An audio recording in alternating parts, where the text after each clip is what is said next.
everybody, and welcome back to the Herstory Online Summit, Day 3. Welcome, welcome, welcome from Melbourne, Australia. Good morning, Terry. Good afternoon, Gertrude. I am Terry Weems from the state of Indiana in the USA. So happy to be here to host with you today. Wonderful. Miss Ruth, say hello to everybody.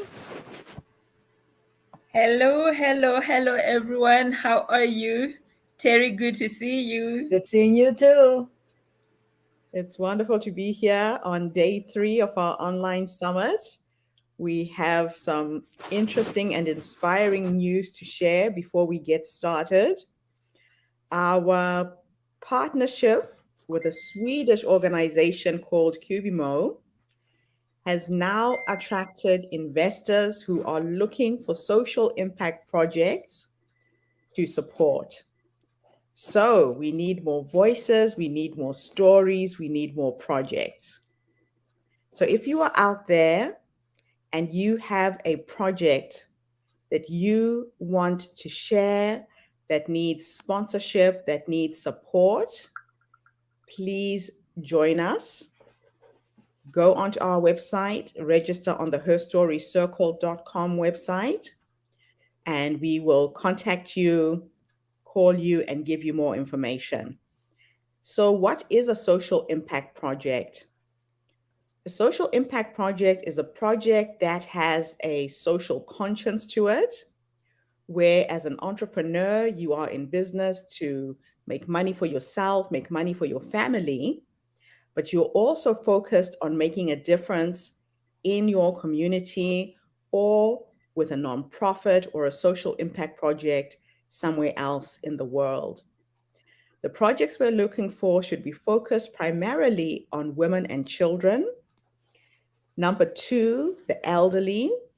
Number 3, the disabled. And we want to try and make sure that we are bringing help to marginalized communities around the world. So if you don't have a project of your own, but you do have an inspiring story and you want to be a part of a movement with go givers, we are creating an army of go givers, women who just want to make a difference in small ways. We have almost 200 projects that you can support. So you don't have to come up with an idea of your own. Just say yes, be a part of this movement, and be inspired by the magical stories that are coming out of our movement with women from right across the globe sharing who they are, sharing their knowledge, their skills, their information, and join us. The other thing about this partnership is we are going to be helping you grow your own tribe. So you might have a small following because you've written a book and you want more exposure. You might have a product and you want to scale and go global with that product. Again, contact us so we can expose your project, your business to hundreds of social impact investors who are looking for people like you and us to invest in so you grow your business, you make more money, but you manage to make a difference in the world in a big way. So I'm really excited about this. I know that the darling Charlotte and Ruth are already coming to join us in Australia and New Zealand in December this year, where we are getting sponsorship to create a reality TV show that exposes all of these amazing stories, these amazing voices. You could be a part of it. Imagine a reality TV show like The Voice, American Idol, but for female speakers. And you come and compete and share your story. Like I said, the focus is business and entrepreneurship, health and wellness, family and relationships, creativity, social justice, and spirituality. and you share who you are, you share your story, and then we expose you to the world of investors and help you generate the funds that you need to bring that project to reality. Now, while Ruth is downloading the bios, we're going to start off with one amazing woman. This woman is based in Uganda. She's young, she is spunky, she is vibrant. Her name is Natongo Brajane. She's an entrepreneur, she's a life coach, she's an environmentalist, and the founder of Smart Kitchen Solutions. She realized that there was a lot of waste in her neighborhood, organic material that was being dumped on the streets, and she decided to create a product that generates fuel. So instead of chopping down trees, she did some research and found a way of harnessing organic material and turning it into firewood, so to speak. So I will let her share her story. Then you can see the genius behind this young woman's project. So imagine if we could have thousands of projects like this, people who are innovative, who are creative, who want to change the world by creating an income for themselves. This young woman has actually solved a problem with the lack of fuel in her neighborhood. And now that fuel project is looking for funding to be scaled globally so that she can go into the world in a bigger way and make a difference. So this is Barbara Natongo Barbara Jane. As her video is loading, I'll just check with Ruth and see if we have the first bio. Do we have the first bio, Ruth? Yes, we do. Terry's got it. Okay, so Terry, maybe we'll start with that one. Uh, Then I will share Barbara's next. I think Ruth has emailed it to you. okay, we're going to go ahead with Robin first. We'll start with Robin Okay, Michael. Yeah. we'll cancel that. Did you have Natongo's? It's okay. It's okay. I've already clicked it out. I'm good. Okay. I'm good. So I will share the other. Okay.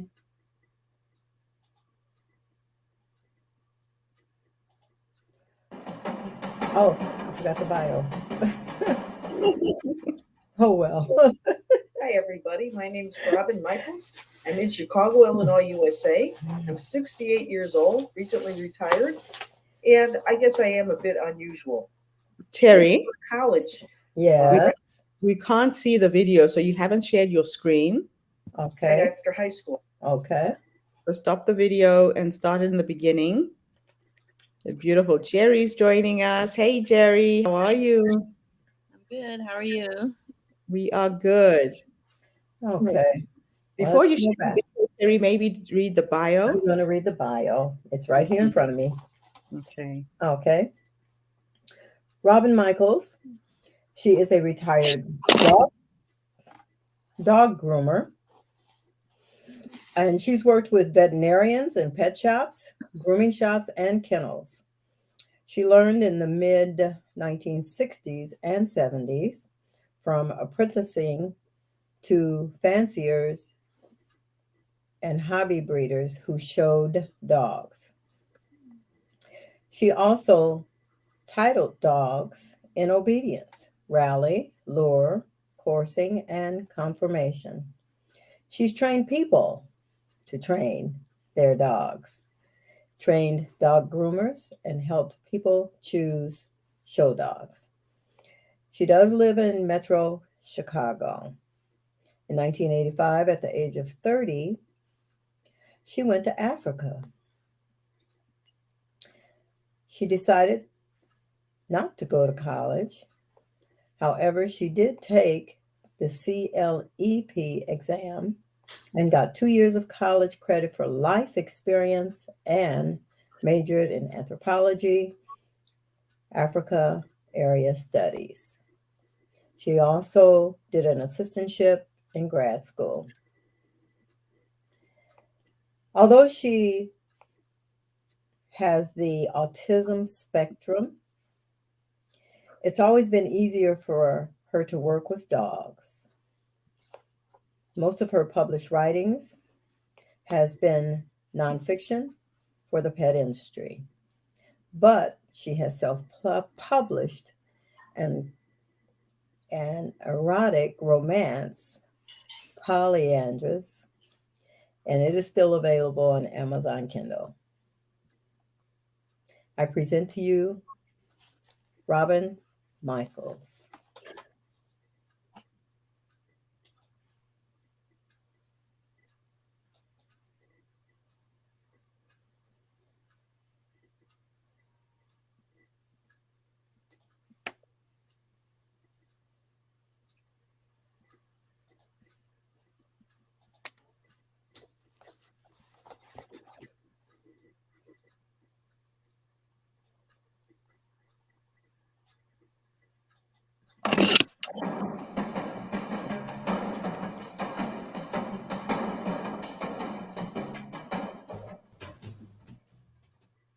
Hi, everybody. My name is Robin Michaels. I'm in Chicago, Illinois, USA. I'm 68 years old, recently retired, and I guess I am a bit unusual.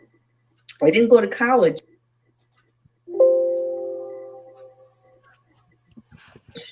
right after high school. I learned to groom dogs in high school.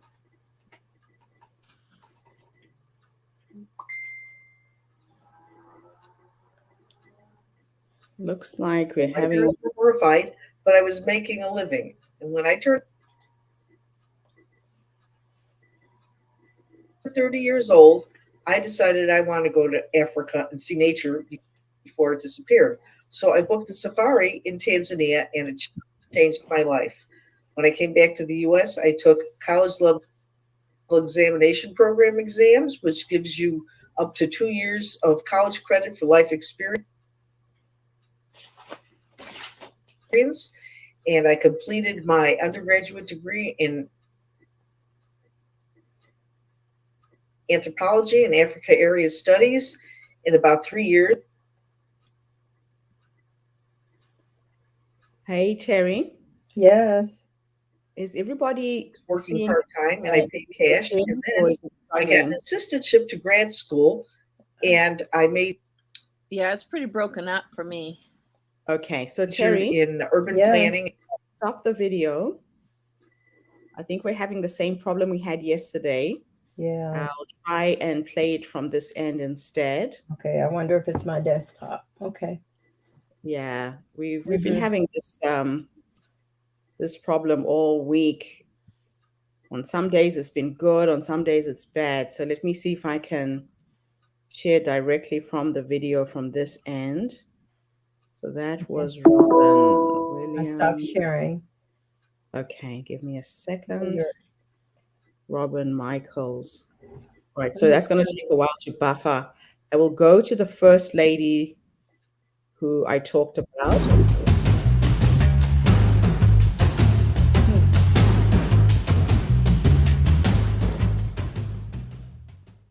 Hello, ladies and gentlemen. My name is Natomba Brajin. I'm from Uganda. I'm the founder and the managing director of Smart Kitchen Solution, a social enterprise that is providing renewable energy for cooking. Did you know that the most contributing thing in the world to carbon emission is polluting fuels? I grew up in a loving and caring family where we enjoyed cooking and shared lots of food. Charcoal, known as Amanda in my mother tongue, was the only alternative to run to because we couldn't afford electricity and gas. Due to the high cost of charcoal, spending more than a quarter of our daily income became a problem during the COVID-19 pandemic of 2020, and my mother was forced to reduce meals from 3 to 1. So this really triggered my mind to look for a solution. And along the way, I realized that it's not only us, but due to the massive increase of deforestation, low and middle income households are concerned in urban and semi-urban areas are concerned that the increasing charcoal prices present a risk of their financial stability. According to the World Bank report in September 2020, over 4 billion people still use polluting fuels for cooking. That's to say firewood, and they are made out of trees. Carbon emissions are being produced while burning them. You can imagine. And in Uganda, over 95% of the population use firewood and charcoal as their main source of energy. In urban centers, 75% of the population use charcoal as their main source of energy. According to the Uganda Bureau of Statistics, that the population is growing annually 3.3%. So you can imagine how big the population and the demanding is increasing. So it's not only that, also the smoke produced while burning this charcoal, it produces smoke which predisposes people to respiratory diseases like asthma and lung cancer. So Smart Kitchen, we provide a solution by producing briquettes as an alternative to charcoal made from organic agricultural waste and water hyacinth that covers a plant that covers Lake Victoria. So we partner with women in communities to collect waste and youth from Lake Victoria that collect water hyacinth and sell to us, hence increasing the rate of employment opportunities as well as improving their financial stability. So it is these raw materials that we use in our production process that, even though there are raw materials, but also there are problems that are being faced in our communities, that the waste is being disposed of on a daily basis, and then the water hyacinth is becoming a problem on it's affecting the water transport on Lake Victoria. So this, through using these components, it makes our briquette to be smokeless, clean, affordable, and burns long for 4 and 6 hours. So our customers are able to save 40% while using our briquette compared to the normal charcoal. And a kilogram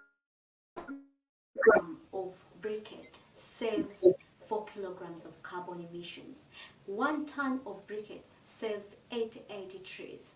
So you can imagine, if at all most of the population embracing our product, how will our country look like, even globally? And currently our customers are able to hear about us through our social media platforms, local radios, door-to-door, and Zimbamat. And they're able to get our product through the retail shops, distributors, the door-to-door sales. Through our production process, we start with collection of waste, the water hyacinth as I explained, and also we dry it, we take it for carbonization. Carbonization is a process where we burn the waste in absence of oxygen but turns into black. So we crush these burnt materials, then we mix it with the binder and also the filler. So then we take it for drying in the solar dryer, and after it's packaged in an eco-friendly packaging and then taken to the end user.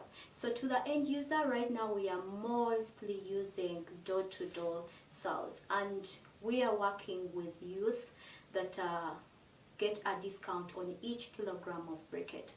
So at the end, currently the most challenge that we are really facing is meeting the market demand, because we have machineries that are manual, that is the crusher, mixer, and an extruder, which we got from one of the community members through the customer discovery we did last year.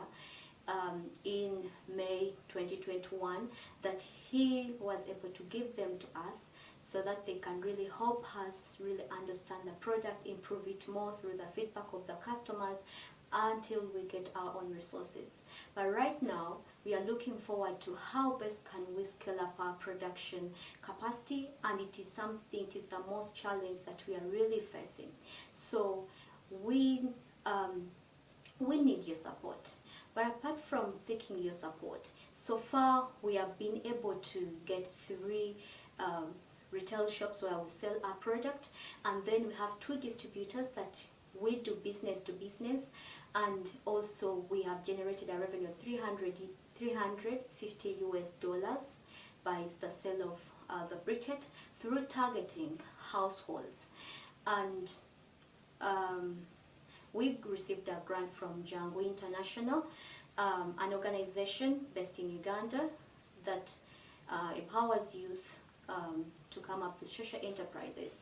So this grant really helped us to generate, to purchase raw materials, to do more market research, to improve on our product, and as well as improving on our packaging.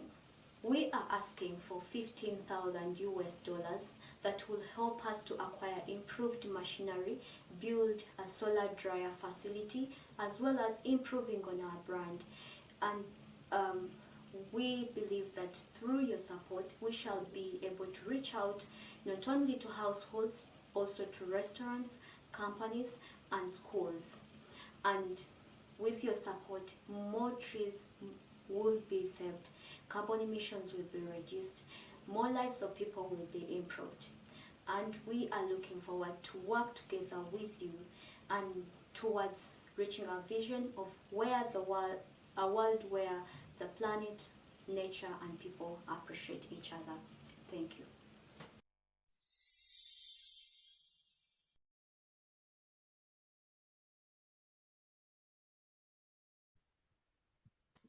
What an amazing little project. That's ingenious.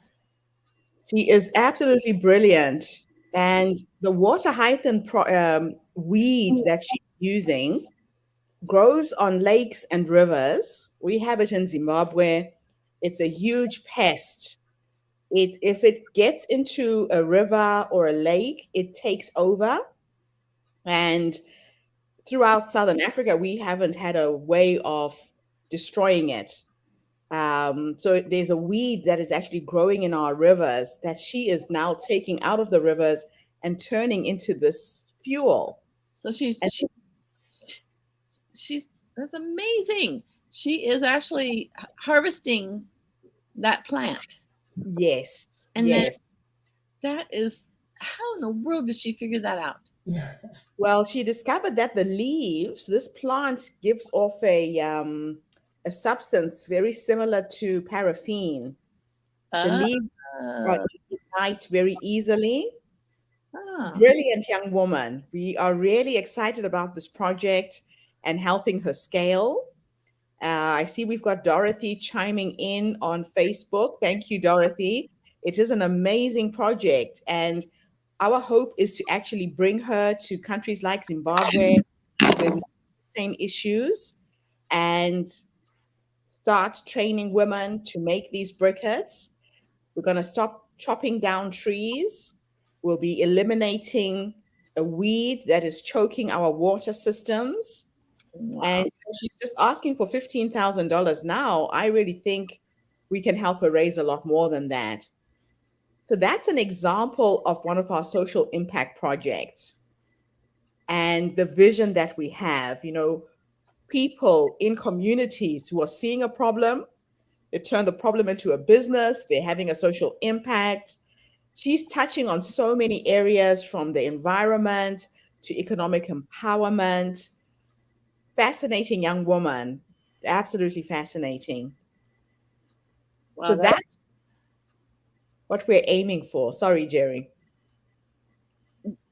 do you realize that that would be something good for the world, not just I mean, she could become a billionaire if She, she was able to build this up right because she just needs the financial thought because any organic waste can be turned into firewood. Oh, Briquette that she's designed, anything organic. like food and stuff like that? Yes, food waste. She said she started going into the community and taking any organic waste and burning it and turning it into these briquettes that are being used as firewood. It's a fascinating project. Much less trash there's going to be in this world. I mean, Yes. that just, uh, It's she's, inspiring, right? oh my goodness, yes. Yeah. Wow. The potential there is just unlimited, absolutely unlimited potential. So we are going to move on to our next video. And Terry, you've already read the bio, so I will cue up the video and play it. We did start kind of partially, but we couldn't quite hear the video because it was so choppy. So hopefully we'll have better luck now. Okay. I will play this one next. This is Robin Michaels.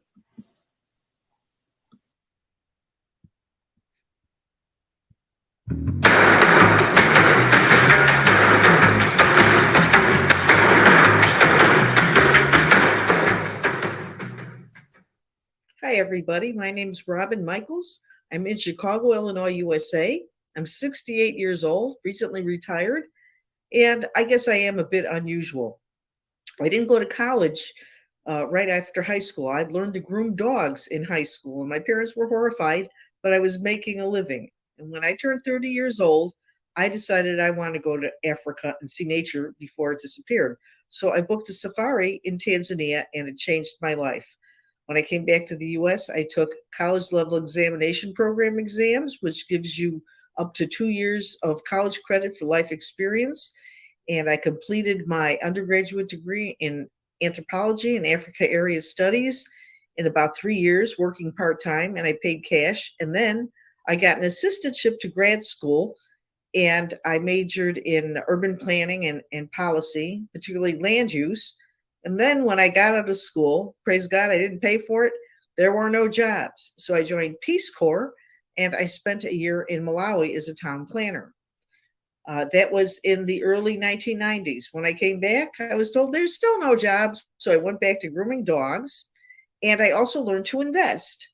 And this went on for probably most of my career, where I was grooming dogs and training dogs. And recently I retired because the economy is pretty slow anyhow, and my coworkers needed more work than I did. So I've been writing, and I've been writing recently about a character who is from Africa, and he's of the Sikh religion, and he goes to Europe for school, and everybody asks him if he believes in Jesus, and he does understand that Jesus. He spends a good portion of his life explaining to people what he believes and what he doesn't believe. And we're at a point in America now where this is a very important uh, uh, topic, because we have a small group of pretty right wing people who want us not only to be Christian, but be Christian in their mold. And I don't know how this is going on in the rest of the world, but they want to make abortion illegal. Interesting thing.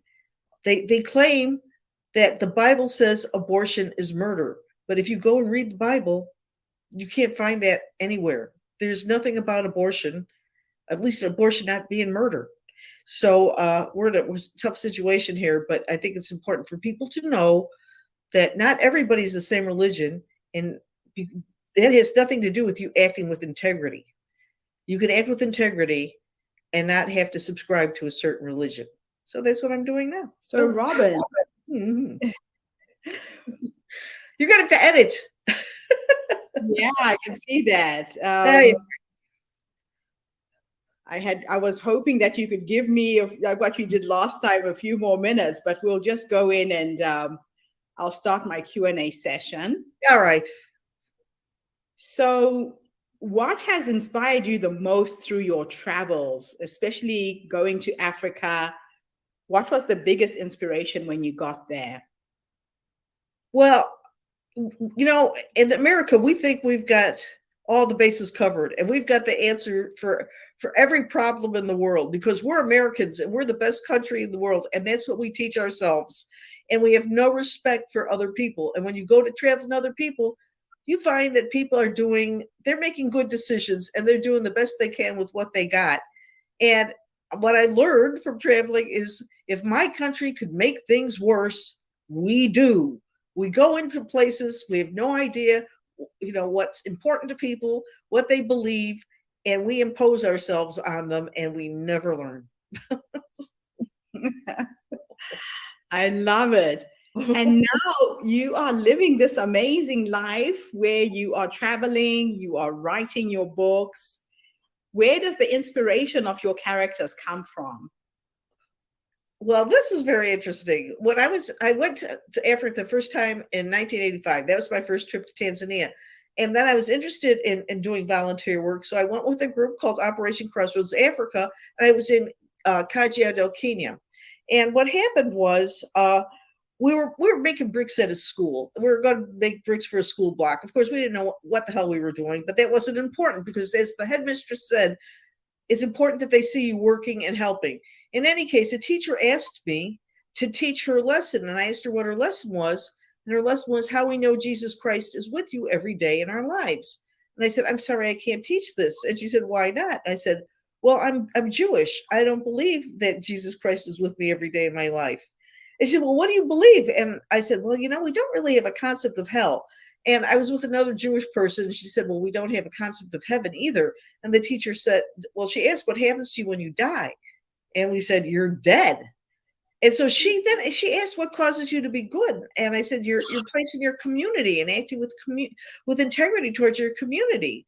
I mean, that's why we're here. Well, the word got out, not only that we were the first white people who weren't missionaries, but we were the first white people that this community had ever seen do physical labor.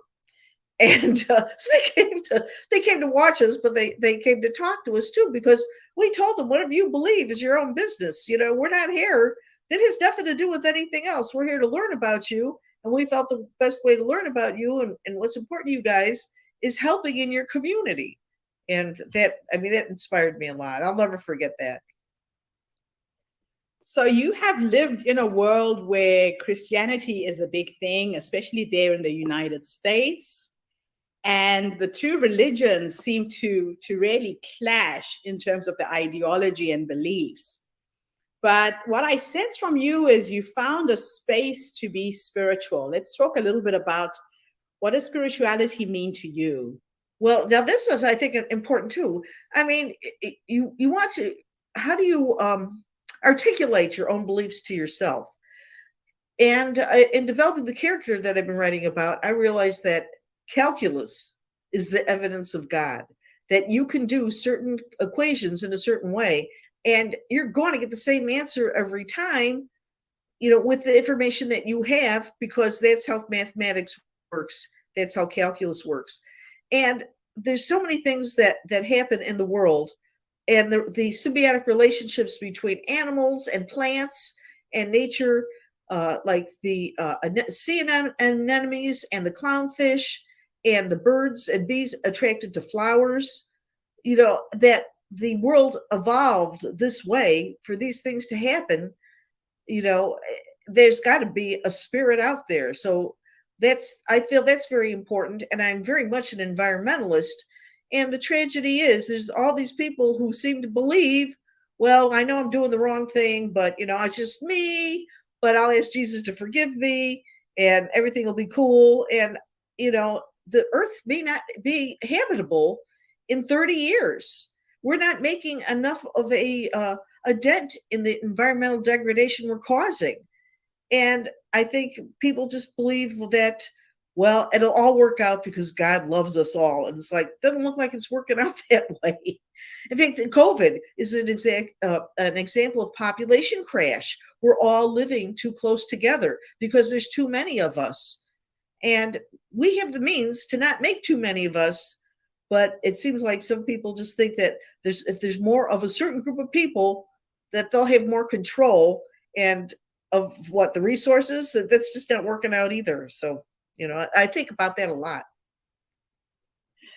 It is interesting that some religions actually give us an excuse to misbehave because we think we will be forgiven for our transgressions, correct? Oh yeah, that's how it looks. And I mean, I don't know how it is in Australia, although I know you've had droughts, but even in Africa, droughts have been secular, but there's more deforestation. That situation has not improved in 30 years. I was back to Africa several years ago, and although it looked like people had more material goods, the environmental degradation is still pretty bad, and people are not really addressing it effectively enough. And here in the U.S., we're having wildfires, we're having long periods of drought, and then we're having horrible, horrible storms because of how we've messed up the environment. And it seems to be that we don't teach ourselves enough environmental science because there is a religious segment that believes that real science is like voodoo and witchcraft, and we don't want to be scaring our kids. It's unbelievable. It is a crazy world. It is. It's surreal. And you think, is it me or is it everybody else? Yes. It's a very fine line. Now, throughout your life, you appear to have taken quite a lot of risks. Going to Africa, a lot of people from the US are very, very fearful of traveling. Tell me a little bit about what taking risks has done to enrich your life. Oh my goodness, I've met so many very interesting people and seen so many interesting things. I mean, things that just blown me away. And they call that peak experience. But I mean, the first time I went to Africa, the whole place smells different. And you come into Arusha and you go through the fields of sunflowers and you think, oh my gosh, this is where human life began.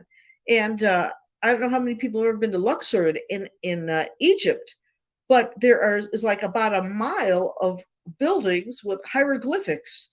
And to know that a whole crew of artisans could be supported in that environment, that's really a profound thing, that you could support people who are just doing art. They're not creating food or energy, and so many places where I've seen things like Angkor Wat in Cambodia, that goes on forever. The knot culture, so many, the Taj Mahal, so many things in India are just incredible. And I'm sure when people come to the Midwest, they think we're exotic, especially if you come from a place with palm trees. But you find out that, you'll say, this place looks like that place, and it's the same earth. And people want the same things, wherever you go. And it just opens your mind so much, because in America, we sort of teach ourselves that everybody else is the enemy for some reason. We scare ourselves. We just feel that everybody doesn't like us. And there's a reason for that.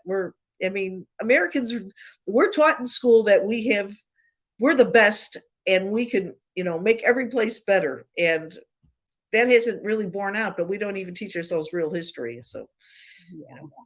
Yeah, and right now, when you look at the war in Ukraine, for example, there's a lot of American influence there. My husband is Polish.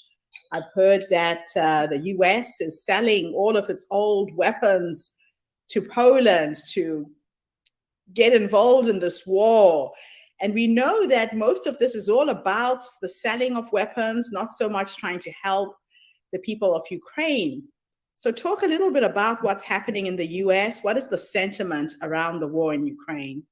It's really hard to say. I mean, we're all horrified, but we all know the reason we're not being more assertive is because we're afraid Putin will use nuclear bombs. And obviously, he's a crazy enough person. Our last president was a crazy enough person who would have done it. So that's not out of the realm of possibilities. So everybody's really frightened about that. But then you have to think, is that what has Putin, he's blasted Ukraine to smithereens. What has he won? What is he winning? At some point, it's going to come out. And all these people's their lives and their homes have been destroyed by a madman. And I mean, we'll see now that Finland and there's another Nordic country wanted to join NATO.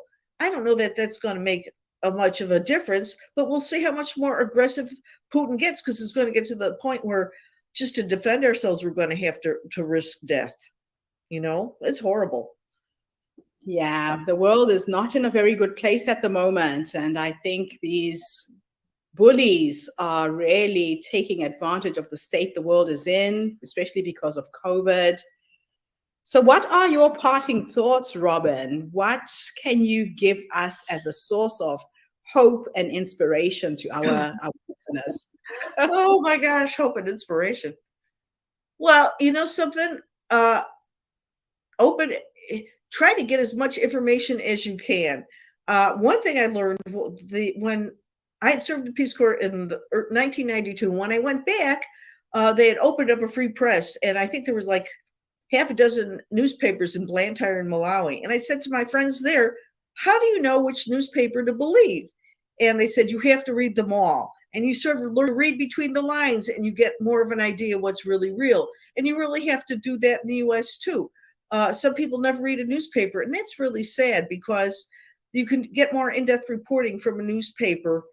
And unfortunately, it's just getting too expensive to run a newspaper. And there's all the TV shows that run the news all have a different perspective too. Yeah, so you have to use your discernment when you're listening and taking in this information. Do your own research, find other news outlets. Robin, it's been an absolute pleasure meeting you today and learning from you, your worldview. Thank you for bringing this to our community. And thank you to everybody who's tuned in today. The Herstory movement is attracting some pretty phenomenal women who think outside the box, who bring a worldview that you would never have thought of. So come back again tomorrow when I interview yet another amazing guest. And Robin, thanks again for this interview. Thank you. Bye for now, everybody.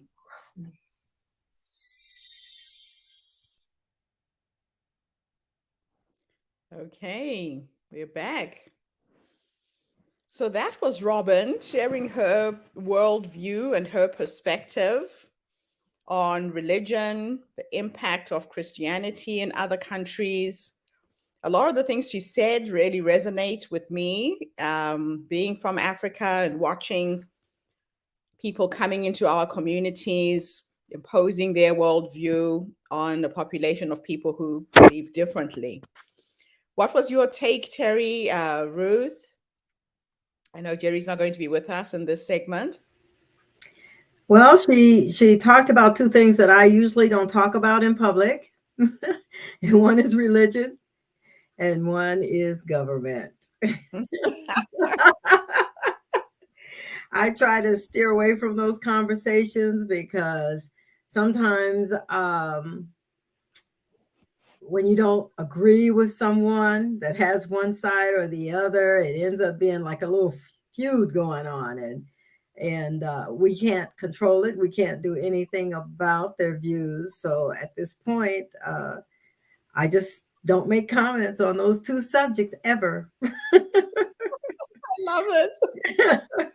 Now, I may say, my God, this, that, and the other, but I'm not making conversation to get anybody's views on it because, 9 times out of 10, trying to remain impartial, Yeah, no, I hear you. I hear you. Absolutely wonderful. So, who have we got lined up next, Miss Ruth, Miss Terry? I can cue the video. We have Becca Gardner, if I'm correct. Okay. Okay. And am I reading the bio and doing the? I'll do the video. You read the bio. Okay, good. Yeah, I figured out it was.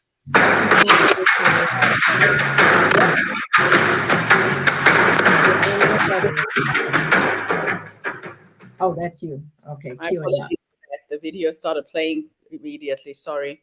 Yeah. I do believe that it was they gave me, they changed my modem to a fiber optic a couple weeks ago. Mm-hmm. So that could be the problem that I'm having, but it's fine on my laptop. Okay, Okay. so our next speaker is Becca Gardner. She is the founder and CEO of Alt Distilling, and innovative behind NKD LDY. To me, if that was on a license plate, I'd say naked lady. But anyway, is committed to making lasting changes to the culture of drinking by creating a safe and emotionally rewarding experience through her non-alcoholic spirits and promoting realness with her authentic brand message. Having a previous career in strategy consulting, Becca found herself frequently working while traveling and dining with clients, which led to an alcohol heavy lifestyle. Struggling with burnout after a decade in the field, Becca took a sabbatical in London where she was romanticized by the accessibility of non alcoholic beverages. Oh, that sounds like it's very, very interesting. Recognizing that many non drinkers avoid events simply because of the questioning they'll receive. And I've been in that spot, so I know, no, I don't want to drink, but I do on occasion. So instead of people hiding behind their glasses through NKD LDY, Becca has created a culture that encourages bravely owning your own strange, unique, and authentic self by inspiring people to get real, bravely owning their own strange, unique, and authentic self by inspiring people to get real, step into their power, and let go of their vice by ordering a drink. I was right, naked. She has a Bachelor of Science degree with Denison University.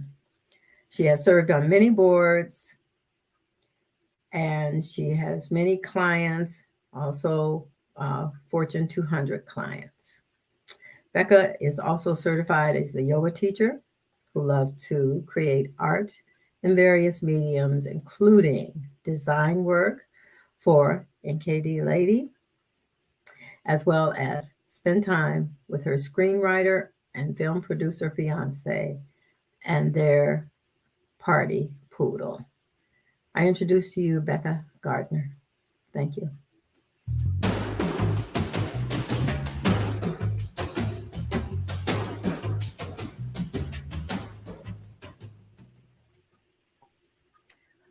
Thank you, Gertrude.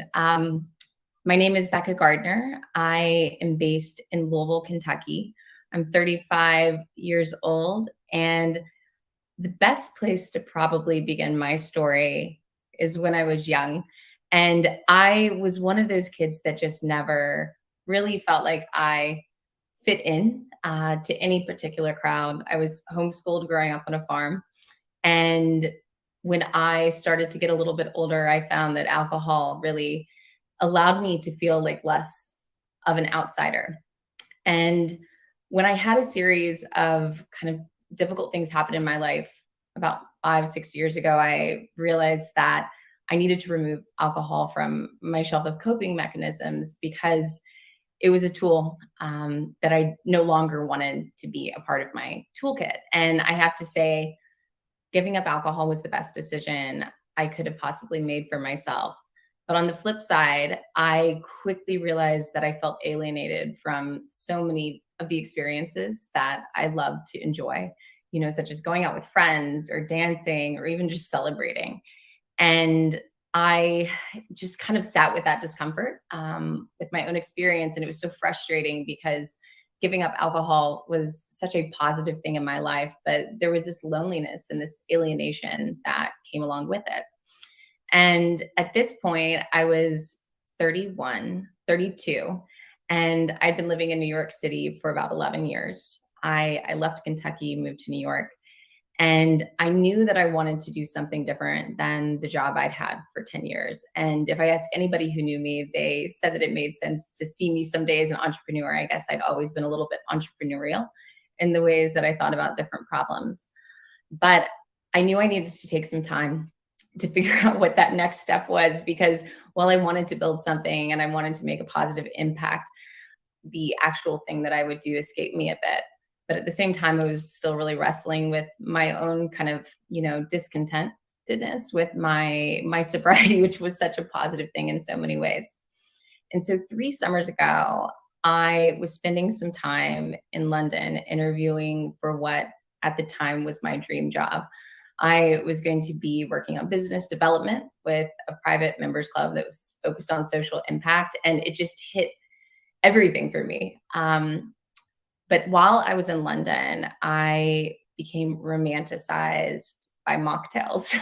So instead of, saying yes to that job, I ended up extending my trip and going to every bar and restaurant I could find that offered non-alc options. And I always say that the strongest cocktail I had in my life was one particular evening in the UK when I had a non-alcoholic Manhattan at Dishoom. And it was in that moment that I realized that making a strong decision for myself was something that didn't need to be associated with all of these unnecessary compromises. I still could live a beautiful, social, vibrant life. I could go out and order like the people around me. I didn't have to give those things up, the flavors, the experiences. And so I ended up turning down the job and moving from New York back into my parents' basement in central Kentucky to try to figure out how to make the experiences I'd had in the UK accessible to everyone. Because what I realized is that there would be so many more individuals that would feel like they didn't always have to drink or drink so much if they really had compelling alternatives. And, I had a background in business, not science or specifically entrepreneurship. And so I really was starting just completely from scratch. I had not worked in the beverage industry, but I knew I wanted to invent a line of products that could be used interchangeably with the spirits that people knew and loved. And so I figured Kentucky had to be the place that I did this. I grew up on a big farm along the Bourbon Trail, which is really the heart of spirits country. And I sat with this idea for a long time, and I asked as many people as I knew what their opinions were on the idea. And in a place like Kentucky, a lot of people will tell you that you're crazy to even think of removing alcohol from spirits. But I knew that I wanted to create something authentic. And I love the saying that uncertainty craves authenticity. So I was wrestling with this question: how could I make real spirits that didn't have alcohol? Because I think the alcohol for many folks is what gives a spirit its inherent value. And so I knew that I needed to create something that tasted amazing, but I also knew that I needed to put something in the place of the alcohol that was really what gave these products a lot of value to so many individuals. And that's when I really landed on the conviction that this needed to be a beautiful brand. It needed to be an artistic brand. It needed to be a brand that showed people that instead of there being less of them in moments where they might drink beyond what was comfortable for them or drink at all if that wasn't the decision that really aligned with their values, instead of that, there could be more them. And I was stuck with this idea that less alcohol meant more you. And so that was really the seed for the brand. And that's how I came up with the idea for the name, Naked Lady. I knew that I wanted this company to have a muse. There's so many spirits companies, especially whiskey and bourbon companies, that are named after men. I wanted this to be named after my heroine of sorts, but I also didn't want to be so prescriptive. And that's how I landed on the Southern ubiquitous name Lady for a woman. But then I was reflecting on my own experience of giving up alcohol. And it had been one that initially had been celebratory, but also somewhat alienating. There was this nakedness to my own experience, but I started to fall in love with that experience and adopted this idea of naked as living undisguised. And so you could say that the, I guess, subtext for Naked Lady is really living authentically as the woman I am. And it's really an encouragement to others, men, women, however someone identifies, to do the same. And so I got working and was trying to figure out how I could make these spirits from real spirits themselves. And along the way, I met some incredible individuals who really helped step into the science of this process. And, it's been very difficult because we have been trying to create a new product in a disruptive category. But at the same time, there were so many things that I didn't want to compromise along the way. I really wanted to work with people that understood the true impact that this company could make. And, in addition to making people feel included, I think there is this idea that we also, by doing so, are creating safer spaces. And so it has taken some time to find the right individuals, the right partners. But over the last 2 years, we have crafted a non-alcoholic gin, a non-alcoholic tequila, and a non-alcoholic whiskey that can be used exactly the same as their alcoholic counterparts. And just about a month and a half ago, we did our first bottling run. And that was such an exciting moment. I was trying to think along the way, the moments that really forced me amidst the chaos to take pause. And I might get emotional saying this, but it was holding that bottle and knowing everything that went into it. And it was in that moment, even before selling a single bottle, that I realized that I can do big things. I can do big things to create a positive social impact. I can do big things that I think of from my own experience. And I've always lived with this conviction that one of my greatest strengths, and I honestly think it's a strength that is shared by so many, is that I have taken my trauma and been able to turn it into creativity and clarity to hopefully support others in making really strong, powerful decisions for themselves. And so right now we are really just getting moving. I was working on this project on my own for about a year and a half. And over the last several months, I have been able to hire 3 employees, my younger sister being one of them. I was also able to hire an incredible woman who has a lot of experience in sales and marketing in the beverage industry. And she made a decision to leave her executive role at another company to help me bring this company to the world, because we have big dreams. We're starting with these 3 products and we're focusing on Louisville and Nashville, which is located close to here. But this woman and I have such shared values.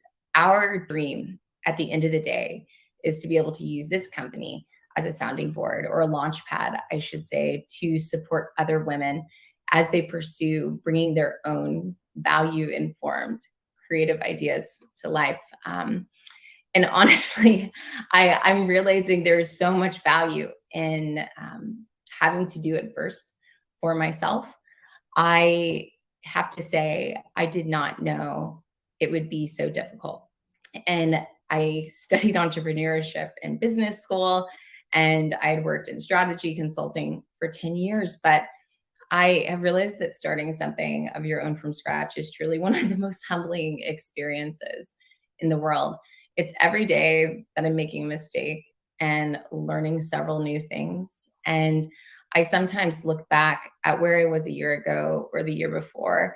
And while there's this part of me that wants to be critical, I am usually overwhelmed with compassion, because I think I can say that there is certainly one thing true about this entire experience, and that it's that there's not been a single moment where I've decided to give up.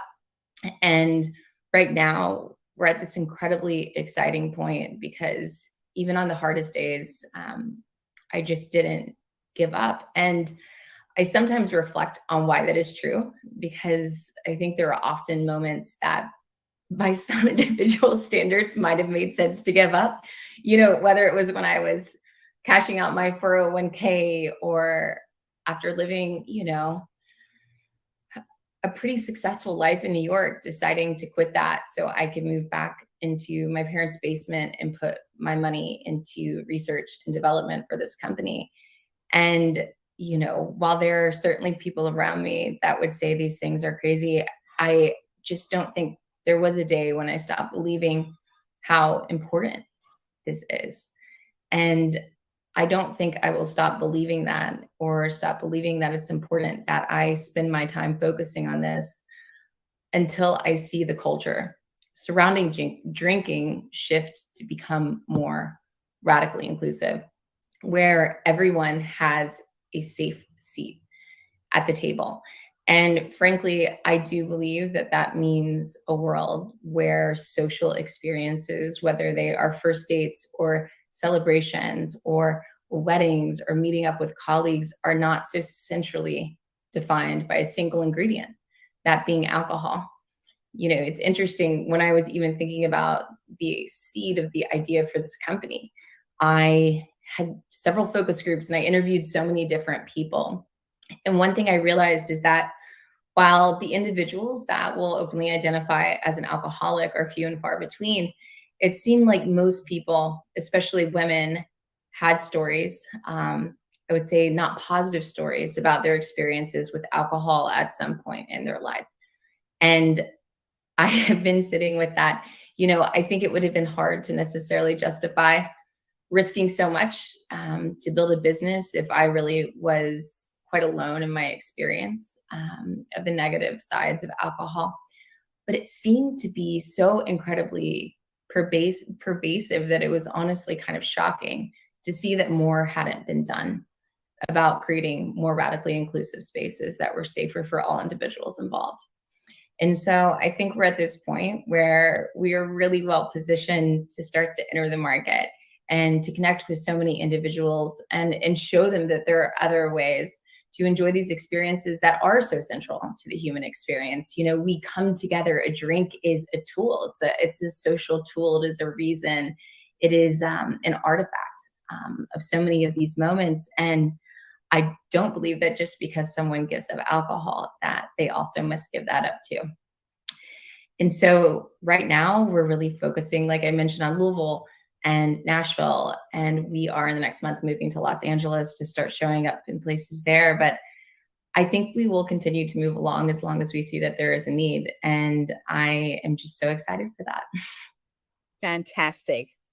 What is intriguing about your story, Becca, is it is a more common story than it's not. Yes.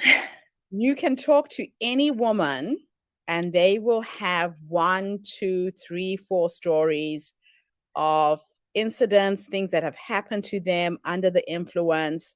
And I personally have never been a big drinker. I think it's just because my dad didn't drink, nobody in my family drank, and I was always an outsider as a teenager because of it. Mm-hmm. Even as an adult, I lived in Cape Town, and Cape Town is wine country. Everybody in Cape Town drinks. Right. My husband was a doctor, and we would go out to events and we would socialize, and people were uncomfortable being around me because I didn't drink. I made people uncomfortable, and it was just the craziest experience. Or sometimes I was made to feel like I wasn't very literate because I didn't understand wines and anything to do with wine. And I just stuck to my principles. I wouldn't drink to please anybody else, but I've always been on the fringes. And when I saw your brand, I got really excited because, even just looking at the packaging, you could be standing in a bar with friends, drinking your non-alcoholic drink, and nobody will even know it's non-alcoholic.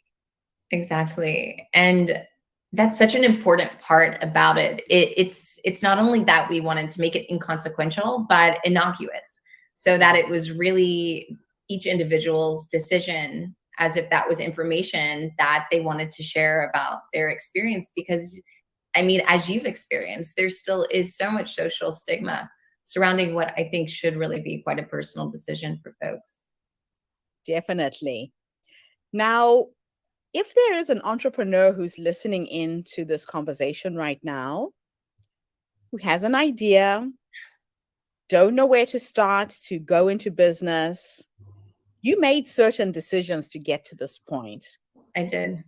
Based on how you did it, if you could give 3 pieces of advice, what would they be? I think the first is to just start with no judgment, because it's not going to be perfect and mistakes will be made. And I think that is a very difficult thing for a lot of first-time entrepreneurs, including myself, to really appreciate, but to just start, to take a chance on yourself. I think the other is to have a very honest conversation with yourself about what you really need to feel safe, secure, and content. And what I realized is that I needed much less financially than I had got it into my head when I was in New York. And if I was really working on what I was passionate about, it was even less. And I think the third is really that it matters who you surround yourself with, the people that you choose to bring into the fold with your idea, with your passion. And I don't just mean in terms of skill sets, because there are so many incredibly talented people in the world, and it's very important to work with people that can complement yours. But I mean in terms of integrity. And I think that if you are working with individuals on your idea, whether it's a co-founder or an early partner, I think you need to make sure that you do share common values and that the people you're working with have integrity. Because I think that the absence of that can result in larger problems down the line that are much more complicated to untangle. It's all about values and principles, right? Yeah, 100%. Yeah, that is everything. Now, your non-alcoholic drinks are so creative. I would love to show our viewers a few visuals of your brand. Who came up with all of these ideas? How did you come upon the creativity that is behind them? And I'm So, going to share your website as well so people yeah. can find you. There it is now, displaying at the bottom of the screen. So I will say that I think something you and I share in common is that we are both artists in different ways. You know, I grew up homeschooled, and so I was always making crafts, and my mom was helping me sell them in different markets. And you know, I studied studio art as my minor in college, and I have always just had this artistic hunger. I love writing. And so I sometimes joke with my friends that Naked Lady is secretly my biggest art project. Um, and it's been so satisfying because I really do think that, you know, in the place of the alcohol, I felt accountability to put something there. And for us, it's art, you know, and I think that this product really must be not only on par with other spirits brands, but have even more to celebrate. I think the X really has a couple different meanings. I think that there is this, you know, the subtle meaning that it doesn't have alcohol. But I also wanted a logo that was simple, that it could travel, that it wasn't prescriptive. So that what we really were celebrating was the beauty of the cocktails, the ingredients, and the experiences that were surrounding the spirit itself. Oh, I love it. And I should say, I've had a lot of help along the way.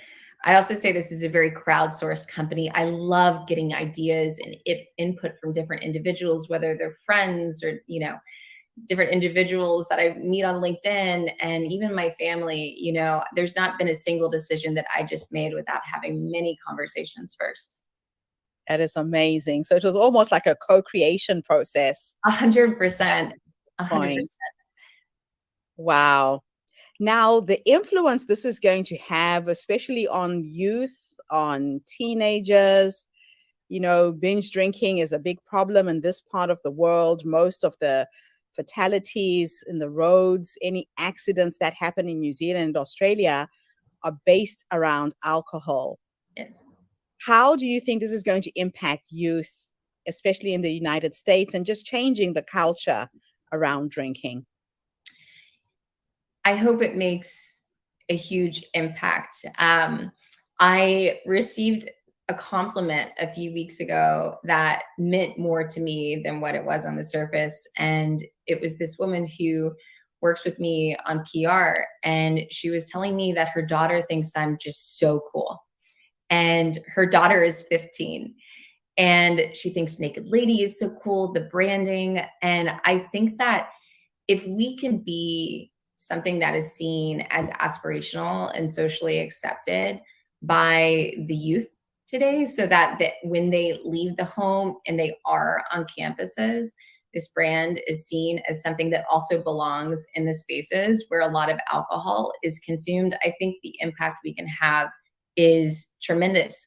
But I think that that has a lot of implications on our brand. I think that there might be some design choices that might not make quite as much sense to, certain demographics of individuals right now. But I think the young and emerging adults are the individuals who we really want this to especially resonate with. I absolutely love it. I can actually see a young teenage girl having her birthday party with all these exotic drinks and with her friends and not having to consume the alcohol to be cool. Exactly. Yeah. Exactly, because it's such a disservice to young people to be told that message, that drinking does make you cool, because it does a lot of other things too. And I would argue that it definitely doesn't always make you cool. So No, no. Well, this is a movement that you have started, a non-alcoholic movement. How are you going to spread it around the world? Which countries are you in? What are your visions? yes, so we're just really getting out of the gate. We've done our first bottling runs, and we're really focusing right now here at home in Louisville, as well as Nashville and Los Angeles.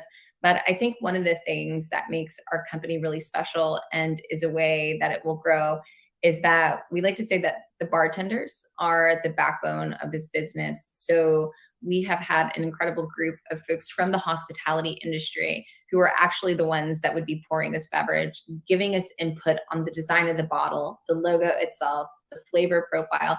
And I think another piece of that also connects to the creative aspect is a lot of bartenders are actually also something else. And I often find that many of them are artists. So in terms of the branding, the concept, the copy, the marketing, the sales, we really are using this freelance model of trying to give employment opportunities to individuals that are in the industry that could use a little bit more cash to be able to live comfortably.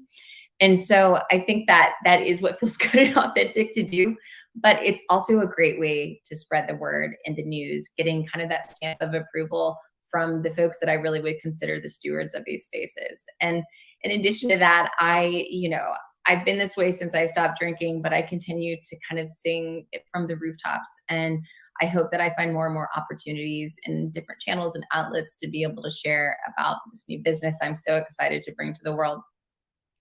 Now, let me take you into the future for my last question. Okay. If time was an illusion and your Mhm. past, your present, your future existed in the same timeline, and I could teleport you to the 100-year-old you, this wise woman who started a revolution around drinking, and you could have a conversation with her based on what you're creating, what you've created, and how you're living your life, what would you say to her? I think I would tell her to not forget to love and laugh along the way. I I think I would know that she's a very intense young woman, and that sometimes the company or the thing that she's focusing on in that specific moment feels like the most important thing, and it's so easy to close everything out. But I can't imagine being 100 and looking back and not remembering to celebrate along the way. I think that is also a very important part of being human and a huge motivator, I think, in giving the strength to work on hard ideas. Becca, thank you so much for coming online today and sharing this amazing story with us. I'm Thank you really for having happy me. that you are now part of our community. We have a lot of women with teenage kids who would really resonate with your message and your product. And thank you to everybody who's tuned in today. These are the kind of entrepreneurs we're looking for. People who are creating businesses that make a difference in the world, and a massive difference. If you're one of those people, get in touch with me. Would love to interview you. In the meantime, Becca, thank you again. Thank you. Have a fantastic day, morning, or evening, everybody, wherever you are in the world. I'll be back again tomorrow with yet another amazing guest. Bye for now.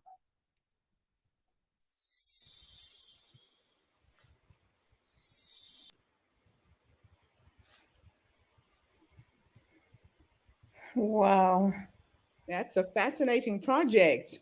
it is. That was It very is. interesting. Yeah. very inspiring and very needed. I've always had that problem because I don't drink. When I was married to Barton, we would go to all these doctors' dinners and functions. And because I didn't drink, I made people very uncomfortable. And people would insist that I drink, or it would make you feel a little bit stupid if you didn't understand wines and stuff like that. And I think he's really onto something, especially for youth and for teenagers. And also even for the professional women and men who travel a lot, like she Mhm. was doing, and that's how she got hooked onto alcohol. Yes. You'll be working Wow. in a stressful environment, so much going on. You're going to functions, people expect you to drink. She has really hit on a beautiful product. Terry, you also said you're not much of a drinker, right? No, when when in college, I was always the designated driver because they knew I'm only going to have one drink and it's going to last about 4 or 5 hours because I'm a dancer. I'd rather dance. Okay. And, and so I was always the designated driver everywhere we went. I would come home from on spring break or during the Christmas break or anything, any holiday. And all my brother's friends would say, "Okay, we're going out tonight." And I'm like, "And are they dancing?" No. Well, you need a driver, right? They said, "Yeah, we know we can depend on you," because they were always, whew, The so sober one. yeah. And I know some people in Louisville. I'm going to make sure I get her email information and see if I Yes. can get some samples. Okay. And With her. I wish I don't know. I may send some to Australia for December so we can celebrate. That would be awesome, Terry. That would be awesome, wouldn't it? Yeah. Would be really nice. Maybe that could be we Yes. could find a sponsor, and that could be our designated um, choice, alcohol of Choice. choice, if you So, like. alcohol of choice, non-alcohol of Alcohol of choice. choice.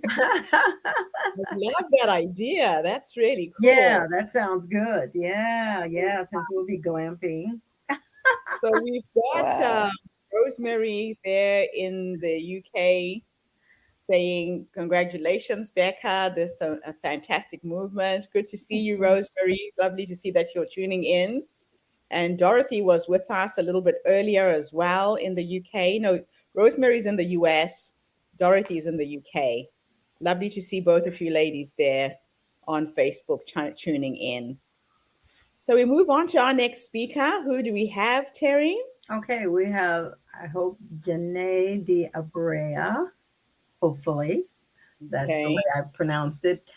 Awarding winning writer, Janae.com, and owner of NOLA, which is New Orleans, Louisiana, Jewels.com, Honolulu County, Hawaii, United States. She's passionate about making a difference in fun, exciting way. Starting NOLA Jewels is a good start by providing school lunches for children in developing countries where for some may be the only meal they have that day. Every single purchase goes towards making this difference in a child's life. It makes them happy, and I am happy. Not to mention the customer who buys fabulous jewelry and the wearer of those jewels happy too. Her website is www.nolajewels.com, and we will show that on the screen. I present to you Janae de Abrea. Thanks so much, Terry. We will share her video now.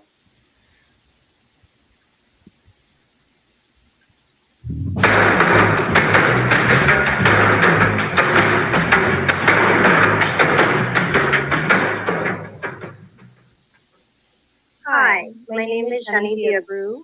I'm based in Honolulu, Hawaii. I've Janae. been here for over 20 years. I am 53 years old, and I'm a writer and author. I got into writing because I always like to tell stories. And so in school, I would write short stories, things of that nature. I got a degree in it.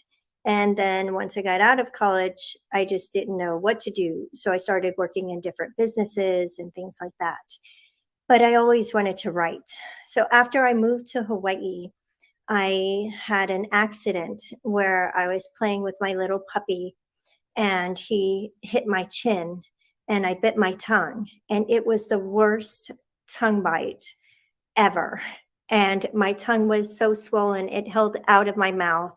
I couldn't sleep. I couldn't close my mouth. It just hurt so bad. And throughout those weeks of anguish, I started to have a series of repetitive dreams. And the dreams were very frightening nightmares that shook my core and it wouldn't let me go. And I would wake up and I would think about it and I would go back to sleep and I would dream it again and again and again. And so I started to write based on the feelings that dream brought about. And it just didn't work. And I tried and tried for a good part of a dozen years and nothing worked. And in the meantime, I would try to forget about it, live my life. And then I would have the dream again, or something would remind me, you have to write about this. You have to write about this.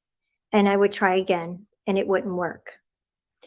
So then I had an accident and that led to just some complications. I couldn't work well. I had to struggle. I had to really focus on just walking and, dressing and getting where I needed to go. And my work, I could only work about a week out of the month because I was in such pain. And so after years of this, I kind of plateaued. I needed a big surgery to fix my neck and my head. So I had this surgery. And after that, and I healed for months, it took to heal. And after that, it was time to write my story. And I had a different perspective and it flowed. And I wrote the first draft in about a year. And then when I read it, it needed edits and rewrites and edits and rewrites. And each time I would do that, I would bring in another layer of experience, of knowledge, of research.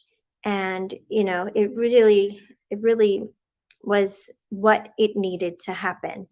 And so it took 7 years for me to write this book. And then I finished it in the fall of 2018. I tried to shop it around. Nobody took, no agents, no small publishers, and it was fine. I'm like, well, whatever. It'll just take time because it's a little bit of a different story. And then the pandemic hit. And what happened for me in the pandemic experience is I had a Hanai mother. She's an adopted mother of just an elder of a different generation. And we met here in Honolulu and we adopted each other as family. And so I was already her caregiver. And so what we did is we just shut up the house. Nobody was allowed in. And I was 24/7, a caregiver, cook, cleaning person. We started gardening. And because we were isolated, we really had fun together. And growing food was a way for us to have fun because we couldn't go anywhere. So what are we going to do other than watch TV? And it's like, it got boring. And so growing food is exciting because every day we could see changes. And so something exciting would happen. And then when we could eat that food that we grew, we really got nourished by it. And so by October 2020, things were sort of in a lull and everything was routine. We were eating from the farm every day. And we call it a farm, but it's really just a few containers outside. And I had a hydroponics and aquaponics unit set up inside. So then I decided to write about that. And it was so clear and so just like a download. It's like poof, write about it? Really? And in 3 weeks, I had it finished. And then I saw images of how to portray the different chapters in a fun way. And so I worked on that and worked with a friend of mine who does layout. And he was all the way in Norway. And we worked remotely, which, of course, in the pandemic is the perfect way to work. And we were able to put that book together in another 4 weeks. And then after that, I was talking with my sister and my brother-in-law about, Christmas. We were catching up. I told them that I just wrote this book, and, it's a fun gardening book. And we talked about that. And he said that somebody said that he should write a book about his pandemic experience. And he was a travel nurse, and he went to the COVID hotspots. And so I said, well, yeah, I think your story has merit. And yes, I think you should write a story. And he's like, I don't know how to write a story. And I say, well, I do. And so we talked about how we would do it. And with my sister's help, we wrote it in 4 months. And again, it was just very clear. I think the reason it was clear was because I was alone with my thoughts most of the day. I mean, my mother, she was 93 years old, and she took a lot of naps. She watched TV. I had to clean. I had to cook. So while I was doing these mundane tasks, I could just be in my thoughts and open to my ancestors, open to my guides, and just let it flow. And so I could see the structure of the book well. I could help, fill in the blanks, like, oh, there's a lull here. What happened during these dates? What happened here, there? And then they would fill in the story. And it worked. And so after that, I published the books because publishers, of course, the pandemic, everything stopped. So I did that. And then my mother, she said, well, why don't you republish my husband's books? And her husband was Richard Tregaskis, and he's a famous war journalist. And he wrote Guadalcanal Diary, Invasion Diary, Vietnam Diary, Stronger Than Fear.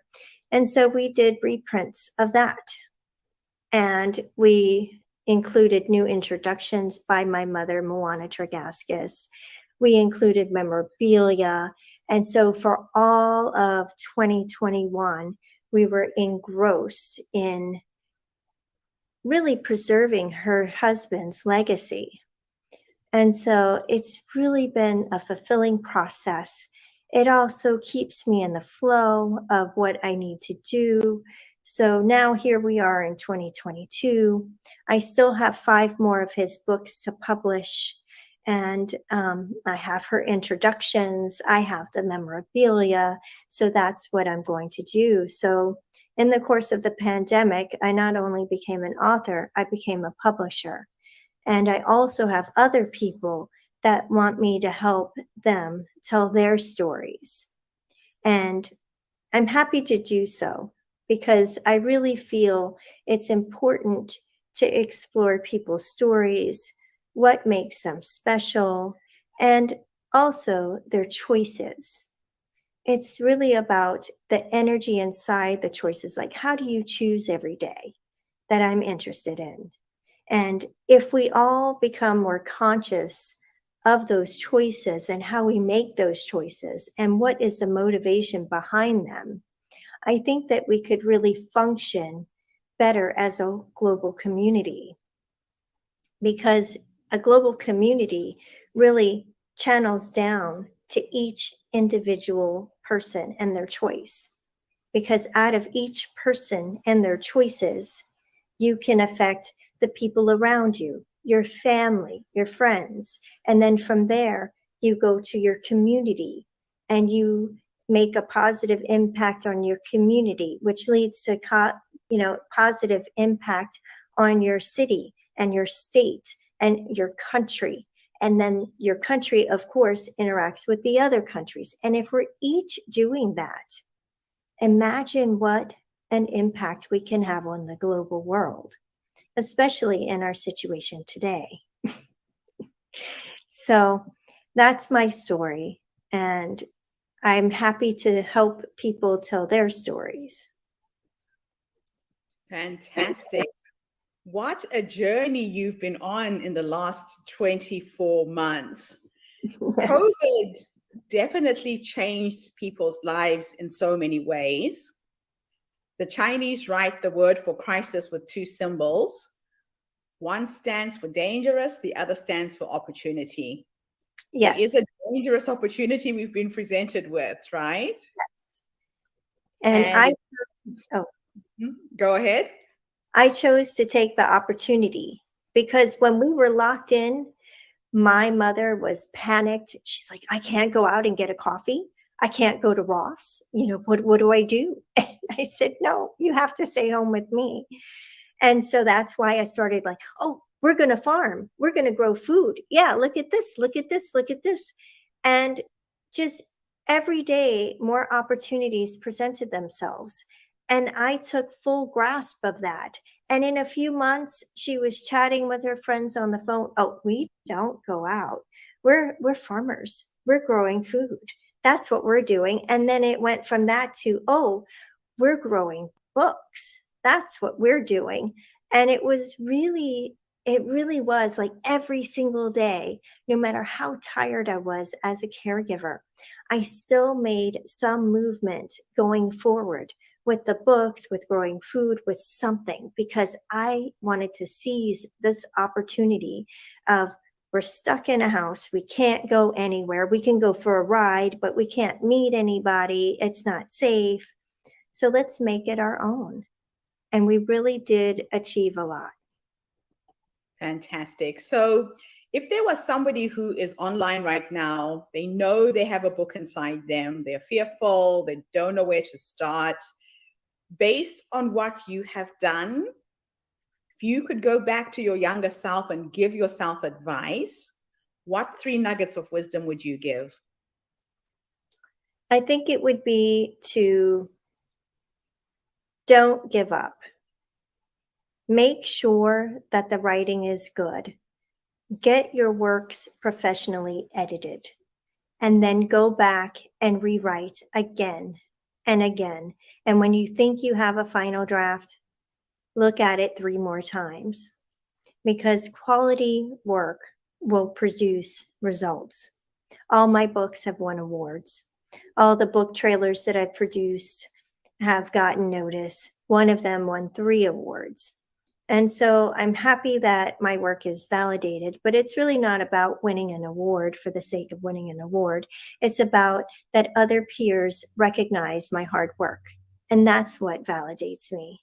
And so I think that it's important to do that and to make wise choices every day. When you're tired and you don't feel like doing things and you've had a bad day, maybe you can change that day around with journaling. Journaling is a great tool to release stress and to get your thoughts out. And it also gives you the practice of writing and flowing with your thoughts, because being in your thoughts and being connected to whatever gives you inspiration will continue your life as a writer. Fantastic. Now, let's take you into the future. You are now 100 years old. You have published multiple books, and you're sitting in your rocking chair surrounded by your children, your grandchildren, your dogs, your cats, whatever it's going to be. If I could get you to have a conversation with the future you, this amazing woman who is empowering so many people to tell their stories and is reflecting back on her life, what would you say to that wise woman? I would say that I didn't waste any time, that I used every moment to helping other people, to helping myself, to telling our stories, and just sitting back and not having any regrets. I don't want any time wasted. I don't want to sit back and say, oh, I should have gone to these parties, or I should have, laid in bed more and watched TV, or I should have gone to the beach more. For me, it's really about making a contribution and how I can do that. And so the pandemic has taught me how hard I can work, because if you would have told me how much I had to do during the pandemic, I don't think I would have been able to do it. But when I was put in that situation, I had to act. And so now I know what I'm capable of doing. And so when I'm 100 years old, I want to look back and I'm proud of myself. And I'm proud of the impact that I've made on others' lives. That is fantastic. I'm actually in a process of writing a book called Check Out Empty. And it's my story of how I want to live my life to the full, so that when I do check out and kick the bucket, there is nothing left in me. I will have wrung out all of the juice that was put in me when I came into this earth. Absolutely. I love it. I want to do this. So if there is somebody who has already written a book, it's not doing very well, they don't know how to create a trailer, they don't know how to get these awards, do you help other authors with that as well? I'm happy to give advice. It's not about a job for me. This is what I want to do. This is who I am. So I'm happy to help other people with their stories. Fantastic. So we have your website scrolling at the bottom of the screen. If there is anybody out there who is wanting to write a book, who has written a book, and you're needing some help and inspiration, you are there and available to be contacted. So I have your website with this video. My last question for you is this.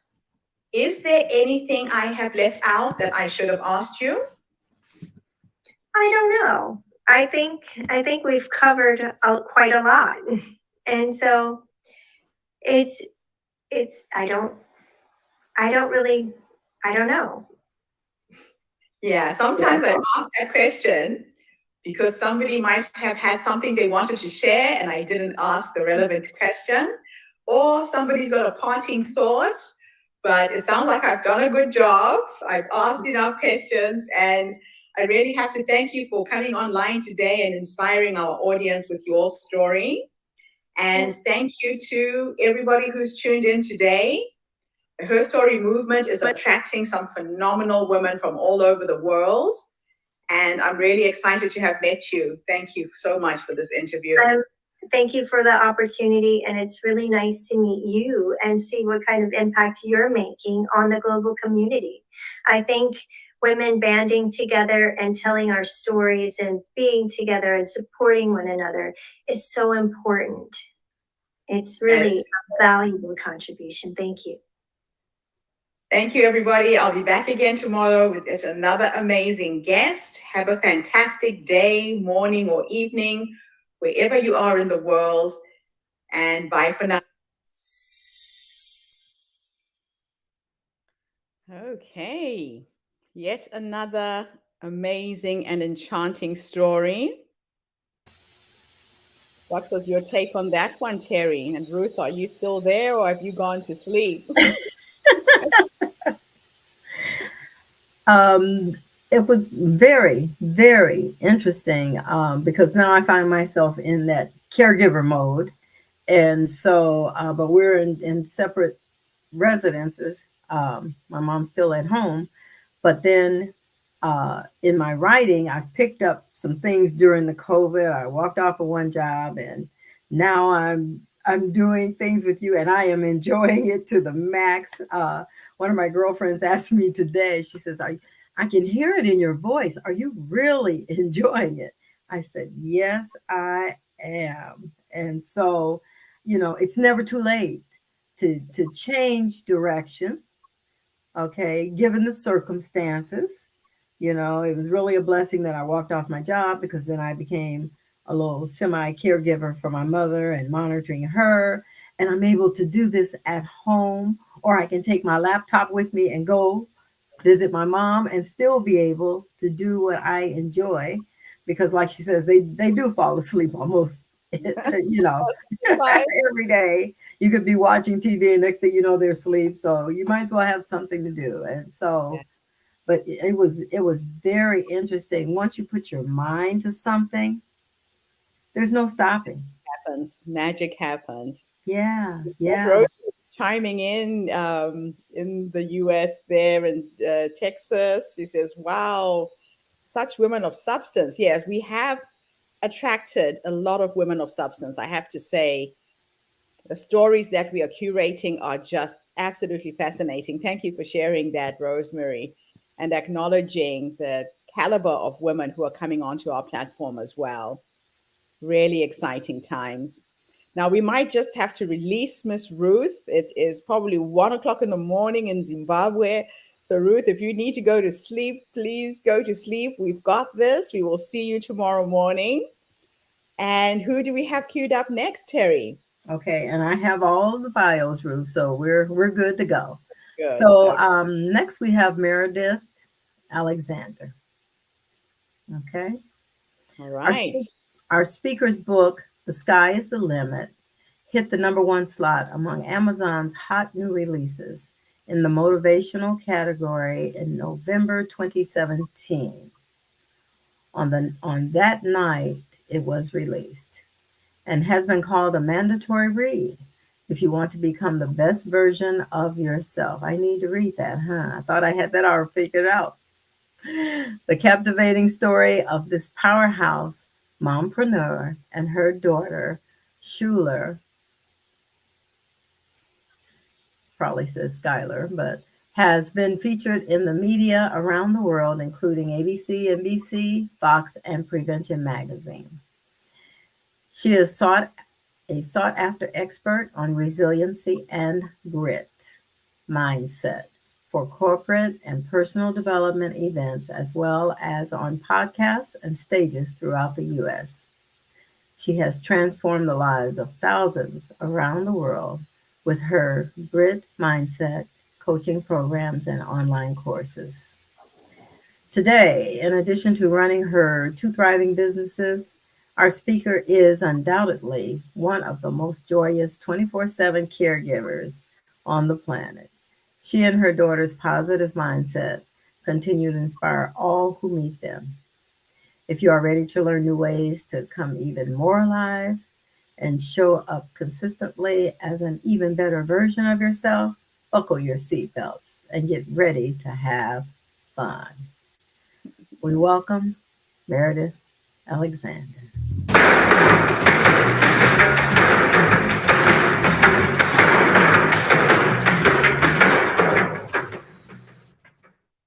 Well, hello, and thank you so much, Gertrude, for having me here. My name is Meredith Alexander, and I am coming to you from the USA, specifically Tampa, Florida, which is in the southeast, the very southeast of the United States. And I am 61 years young. Thank you very much. I'm aspiring to end up at least being 130. So let's say I'm about halfway through my life at this point, maybe, unless we go longer.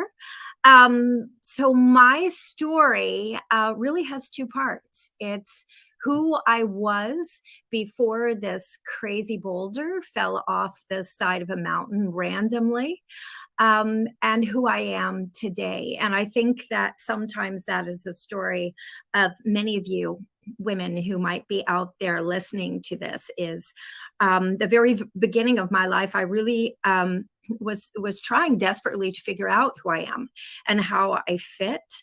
I spent a lot of probably the first 55 years of my life asking myself a lot of questions, trying to be a lot of things for a lot of people, hoping that life treated me well, trying to outsmart the system. I went to some amazing schools. I was technically amazingly educated. I supposedly had all the skills that I would need, and yet I felt like something was missing. I felt like I was not getting the answer to how to live. life, more specifically, how to live and find your joy. So I spent a lot of my life as a single mom questing, also a mompreneur.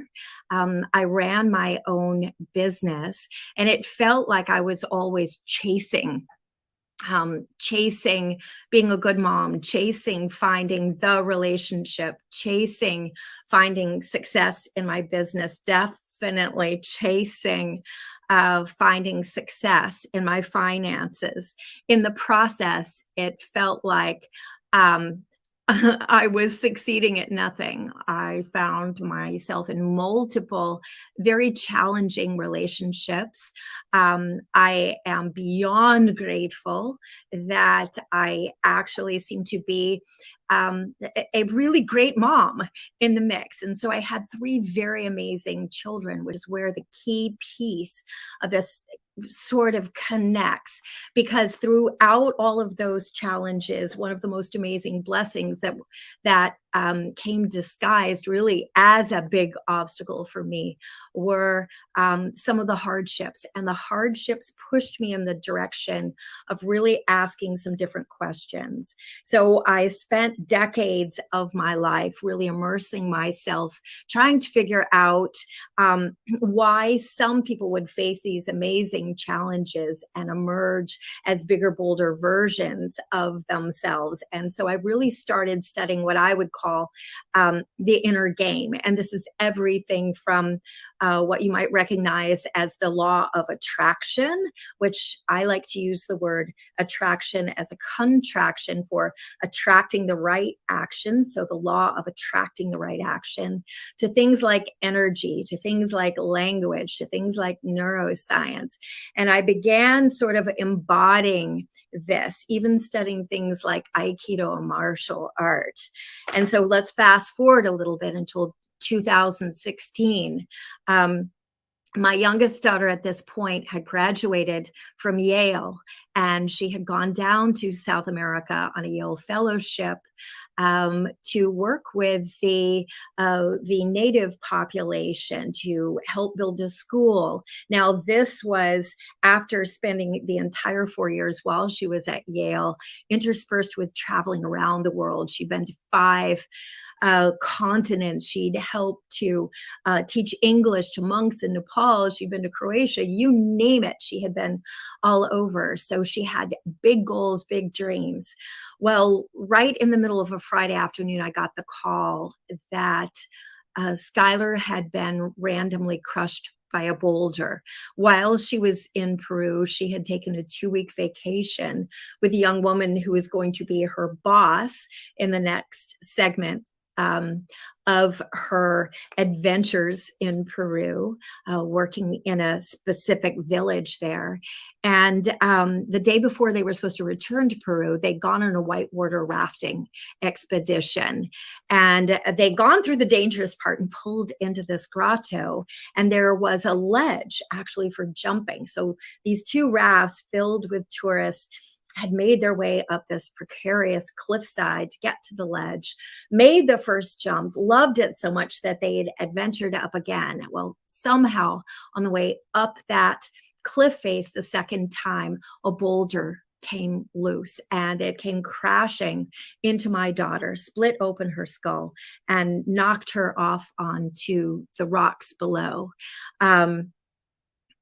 So clearly, I guess I probably don't have to tell you that that was one of the worst moments of my life. However, even built into that call that told me that basically it would take a miracle for her to survive was built into it a blessing, because I had to get onto an airplane and I had to head down to Colombia. And I can share with you that there is not a better place to ask yourself some powerful questions than at 30,000 feet.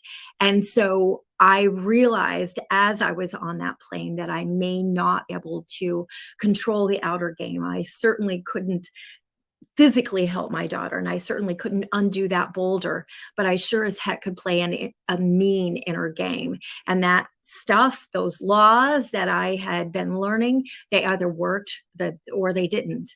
So I decided game on, and I showed up not as the second victim of this boulder, but as a force to be reckoned with. And I began exploring and experimenting and applying the things that I'd learned about how to play the inner game to win.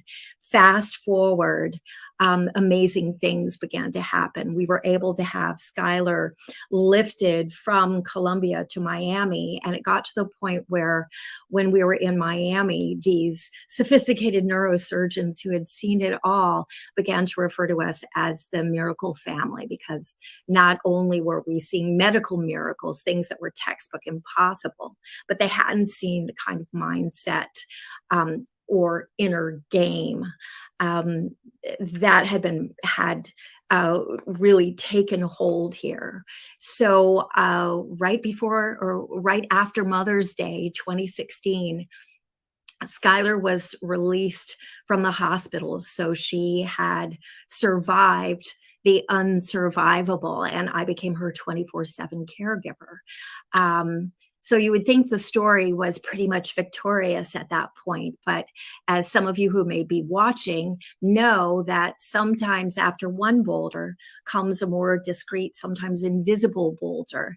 And so for us, that was very much the case, because when we returned to our home in Tampa, my business had been all but destroyed, because at that point I worked in a seasonal business, which meant that I had to make an entire year's income in just a few months. And I had spent those months in the ICU with my daughter. And I can share with you, an ICU is not the best place to make sales calls. So we got back to Tampa, Florida. I had mountains of bills. I had no hope. So it seemed for income for the next year. And so I was overwhelmed, and it was quite an abyss. However, it prompted me to go back and say, wait a minute, if I had been able to apply these inner game strategies to my daughter, and supposedly the miracle that would take for her to survive, and help to fortify all the skills and amazing talents of these doctors, could I do it with a business? Well, fast forward, it definitely worked, and I was able to apply that. And so beginning in 2018, I started dabbling. I started being asked to speak as a result of the Facebook page that I had originally released at play-by-play, showing the inner game, that had started with 100 followers, gone to thousands. So I began to speak and ultimately began to coach, and got to the point where I was sharing the how to play the inner game to win with, at first, just a few people, and they were successful. And now at this point, it really got to it has gotten to the point where I've worked with hundreds of people and helped other women and men to really first identify what are those big boulders, and how can they obliterate some of the things that sometimes feel like invisible boulders that have been getting in their way, and go on to achieve things that felt impossible for them as well. So today we are a little more than 6 years into this adventure. Skylar this month took her first solo step on a walker, with us still spotting, still had the gait belt on, but no one was touching her. And so it's been a study in really little steps for little feet. It has been a study in going way outside your comfort zone, because again, when I started this journey, I identified myself as someone who could not speak.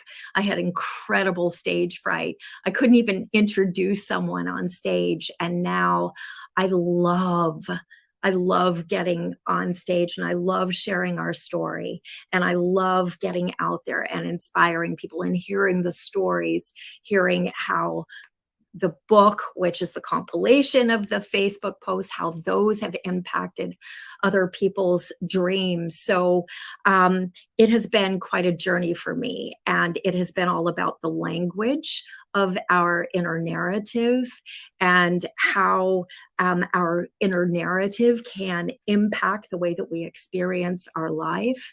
It has been like things with people saying to me, how was it that you were able to always look on the bright side? And thanks to things that I had learned from amazing mentors like Esther Hicks and in other spaces where I was able to say, I never looked on the bright side.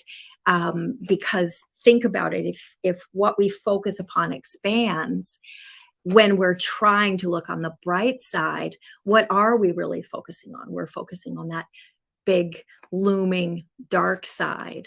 So it has been an amazing journey of learning how to share some of the wisdom. I feel like some of the things that I learned from the boulder, some of the things that crystallized from the boulder have been some of the most powerful lessons in my entire life. And thanks to that inner game, playing that inner game to win, I've been able as a mother to help my daughter stay focused, stay growing, stay blossoming, staying believing. And I've been able with my own business to grow my own business. And now I've been able to help hundreds of clients who, even in some cases, their boulder was that face looking back at them in the mirror, to help them really identify what is that next big step, and not only where they are, but who they are, to reacquaint what they're passionate about, what their gifts are, what their skills are, how their experience has not crippled them, but how their experiences have really set them up for a level of success that they absolutely never would have imagined. So it's been an incredible journey. Meredith, I don't have the words. What an experience. You know, you managed to take what was the most traumatic experience of your life and your daughter's life and turn it into something absolutely magical. The analogy of the boulder is strong for me. You know, a lot of times when we're faced with adversity and strife, we want to jump over those boulders. We don't want to face them. We don't want to deal with them. We want to jump over them. But what I feel you've done very successfully is you turned that boulder over. You saw what was underneath it. Mm-hmm. And there is a gift in every challenge that comes in our way if we take time to pay attention to that.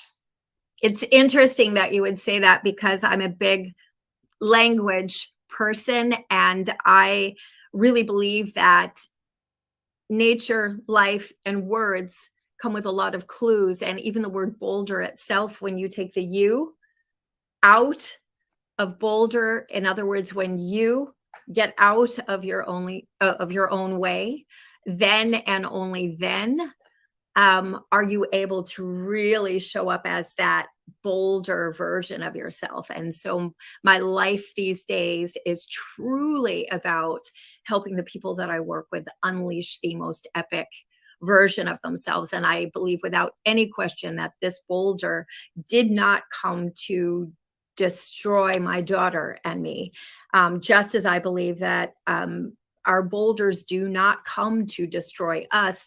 They come to destroy the things that have been holding us back. And so certainly in our case, this boulder came ironically not as a lesson in how to face death, but for us as a powerful lesson in how to choose to live. Wow. Wow, I'm going to bring on another guest, part of my panel. Terry, welcome. My apologies, I sent you the wrong link, so you didn't quite get to watch the whole presentation. Oh, what I watched was really exciting. Aww. Yeah. It's powerful. It's really powerful. Yeah. Now, Terry, I'll ask you to jump in with questions as well, but my first question for you is this. if there is somebody who's listening to us right now who is faced with a challenge, physical, psychological, financial, whatever challenge is in front of them, based on what life has taught you up to this point, if you go back 6 years ago to that moment in the middle of the crisis, and somebody could have given you 3 nuggets of wisdom, what would those 3 nuggets of wisdom be? So the first nugget of wisdom would be to really take a look at what is it that you can control. What is it that you can control? Often I feel like we spend a lot of energy trying to control the things that we cannot control. I could not control that boulder. I certainly was not a neurosurgeon. I couldn't get in there with myself, but I could control my inner game. And again, just to acknowledge that I'm not saying that my inner game alone saved my daughter, because those neurosurgeons, that entire team, did amazing things with my daughter. But what I am saying is that when you commit to playing the inner game to win, you tap into this special kind of magic that allows you often to transform the impossible into the I'm possible. So the first piece would be understand what is it that you can control, and often that is your inner game. The second piece, very similar to that, is what can your mind believe?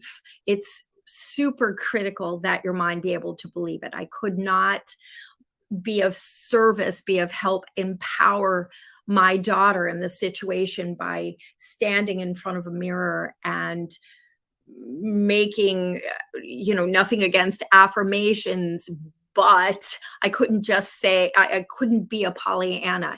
I had to find one thought that I could believe and then another. So it was a process of finding one thought that could take me out of despair, one that could take me to a little bit of hope, one that could take me to belief, or multiple. And for example, for me on that plane, as one of the thoughts that I thought was, has anyone ever achieved something that everyone said was impossible? And as life has a tendency to do, the sense of humor was, of course it can. I was flying through the skies in something that at one time was believed to be impossible. So to inch my way from believable thoughts, things that my mind could get behind, ultimately to a place where it felt like knowing, expectation was the next logical step, and I was secure in that. So number 2 is, what can your mind believe? And then the third piece is really, what might I be assuming that is not necessarily true, right? What might I be assuming that is not necessarily true? Often we assume, for example, just because it seemed that it would take a miracle for my daughter to survive, that is not necessarily true. Had there been other miracles? Absolutely. The world is filled with miracles all around us. So those 3 questions when we're in a crisis are really powerful. What can I control? What can my mind believe? And what might I be assuming that is not necessarily true? Absolutely beautiful. Wow. Terry, you want to jump in here with any questions? You have really mastered the art of living. Oh, she has, and I'm still working on that piece because you do have to reflect in order to get to the point where you are, and you've done that quite well, quite well. Thank you. And you also have that mother, like I tell Gertrude all the time, that mother wit thing. My children come first, and I have to do whatever I have to do to make sure they're safe. And for so sure. that was just automatic for you. Yeah. Sure, for sure. And I don't want to pretend that, that when I first got that call, it was very surreal. I'm sure as if anyone has gotten a call like this about someone that they love. And it was almost like I split into two people, one who was observing and feeling like this cannot be real. And then the other one that felt like, oh my gosh, I'm not up to this challenge. I'm not ready. I'm not wealthy enough to be able to pay for whatever this is going to take. I'm not smart enough. I'm not this, I'm not that. There was tremendous amount of self-doubt there. So I don't want anyone who might be experiencing something like that to think that because you have those thoughts, that it's not within you to choose to become the most epic version of yourself. One thing that I really learned is that things like confidence are not about knowing all the answers. Confidence is not about being the smartest person in the room. Confidence is not about being the wealthiest person in the room. Confidence is not about feeling I've got this. Confidence can feel filled with terror, and yet confidence is that I have the ability and I have the tenacity and the determination to take the next step, whatever that means. And sometimes that's what confidence has to be, is saying, I have no idea how I'm going to figure this out, but I'm going to raise my hand and take that step anyway. That's confidence. Okay, good. So if we looked in the future and you were 100 years old, what will you tell your younger self?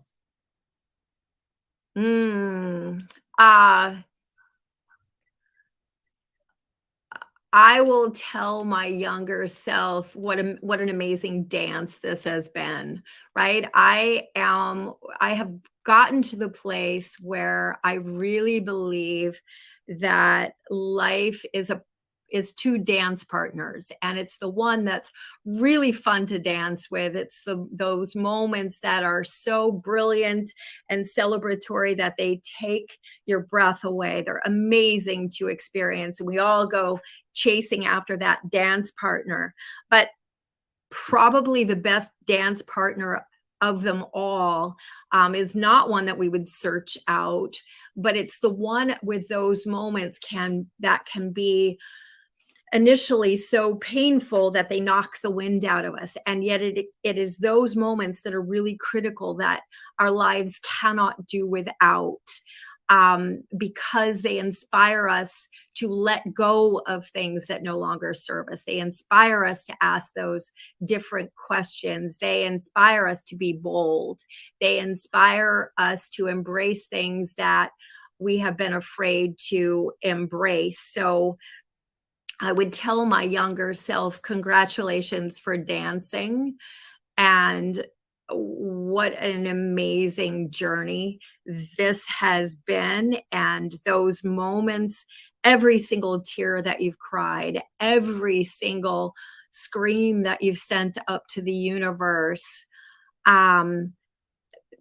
just that's part of the fabric of the tapestry that just has made your life worth living. And what do you say we go back and do it all again next time, right? And just live it as richly and don't miss a beat, and leave for the world whatever we can, so that they can dance with the same amount of joy that we've had. Wow. That was good. So let's finish our interview. I know you have a gift for our guests. Talk about your business. Talk about what you're offering our guests.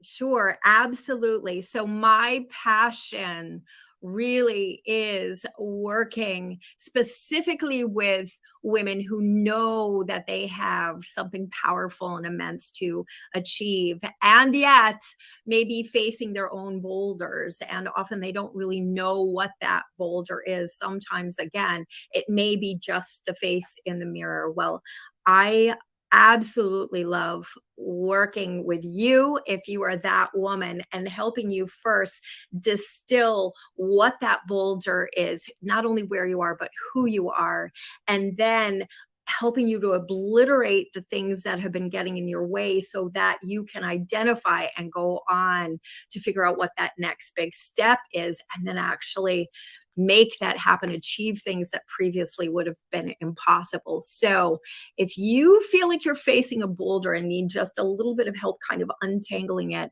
I would love to offer you a 20-minute Go Epic Now strategy call with me where I can really hear what is going on in your world and share with you some bits from this boulder that I think can be of huge help for you. And so it's completely free. So you can set this up by going to bit.ly/Go Epic Now. That's bit.ly Go Epic Now. And I think you have to capitalize every word. But again, bit.ly/Go Epic Now. Come join me at gritmindsetacademy.com. Connect with me on social media, and let's go out and make a powerful, epic impact on the world. Wow. Meredith, thank you so much for becoming part of our tribe. You're one of us now. We will not let you go. We wish you all the best. We wish your daughter all the best in her recovery. With a mother like you, she has such an angel by her side. I would love to stay in touch with you. We want to invite you to participate in our next online summit. So I'll email you some information about that. We are really looking for women like you who have tools that can help other women. So what we do is in 1 month, we have an online summit where women are speaking and telling their stories. In the next month, you get to run workshops with the community. So there's that transfer of knowledge. Because sometimes we go to events, we meet these inspiring speakers and we don't get access to them. So our platform is trying to give access to people like you to our community. I would love it. I would be honored. I will schedule an appointment to catch up with you and give you more information. I've now kind of worked out the time difference. If the time that I give you doesn't work, just let me know and we'll reschedule. That sounds amazing. That sounds amazing. And a huge shout out to this amazing community that developed for really asserting our womanness and going out there. The women are going to epically impact the world. I'm convinced of that. Definitely. Thank you so much. And thank you to everybody who tuned in. My co-host, Terry. We'll be back again tomorrow with yet another amazing guest. In the meantime, have a fantastic day, morning, or evening, wherever you are in the world. And bye for now. Thank you again, Meredith. Thank you so much.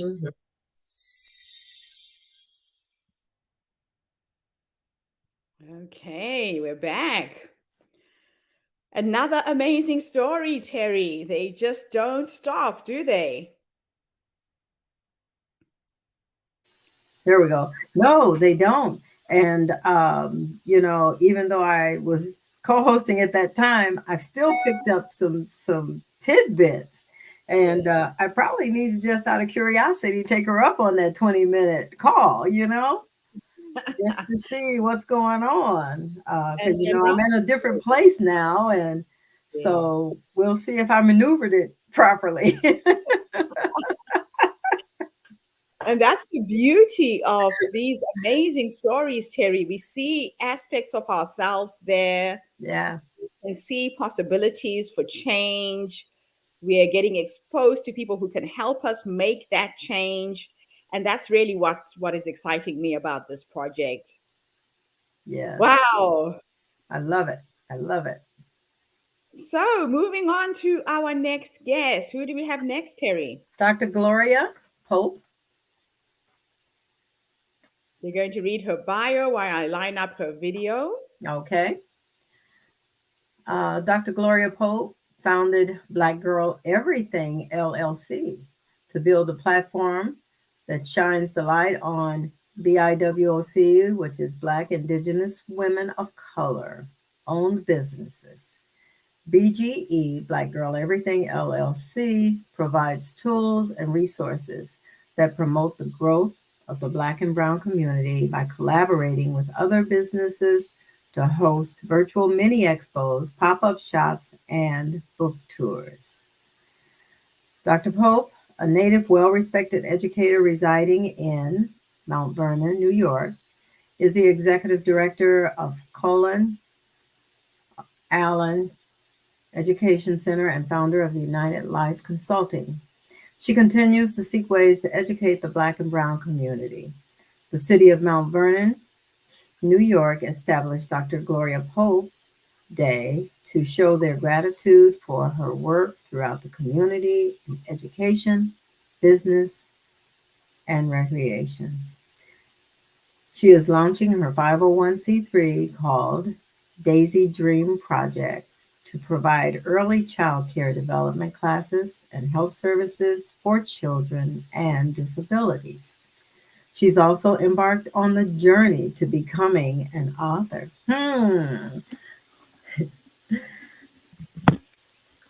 Let me introduce you to Dr. Gloria Pope.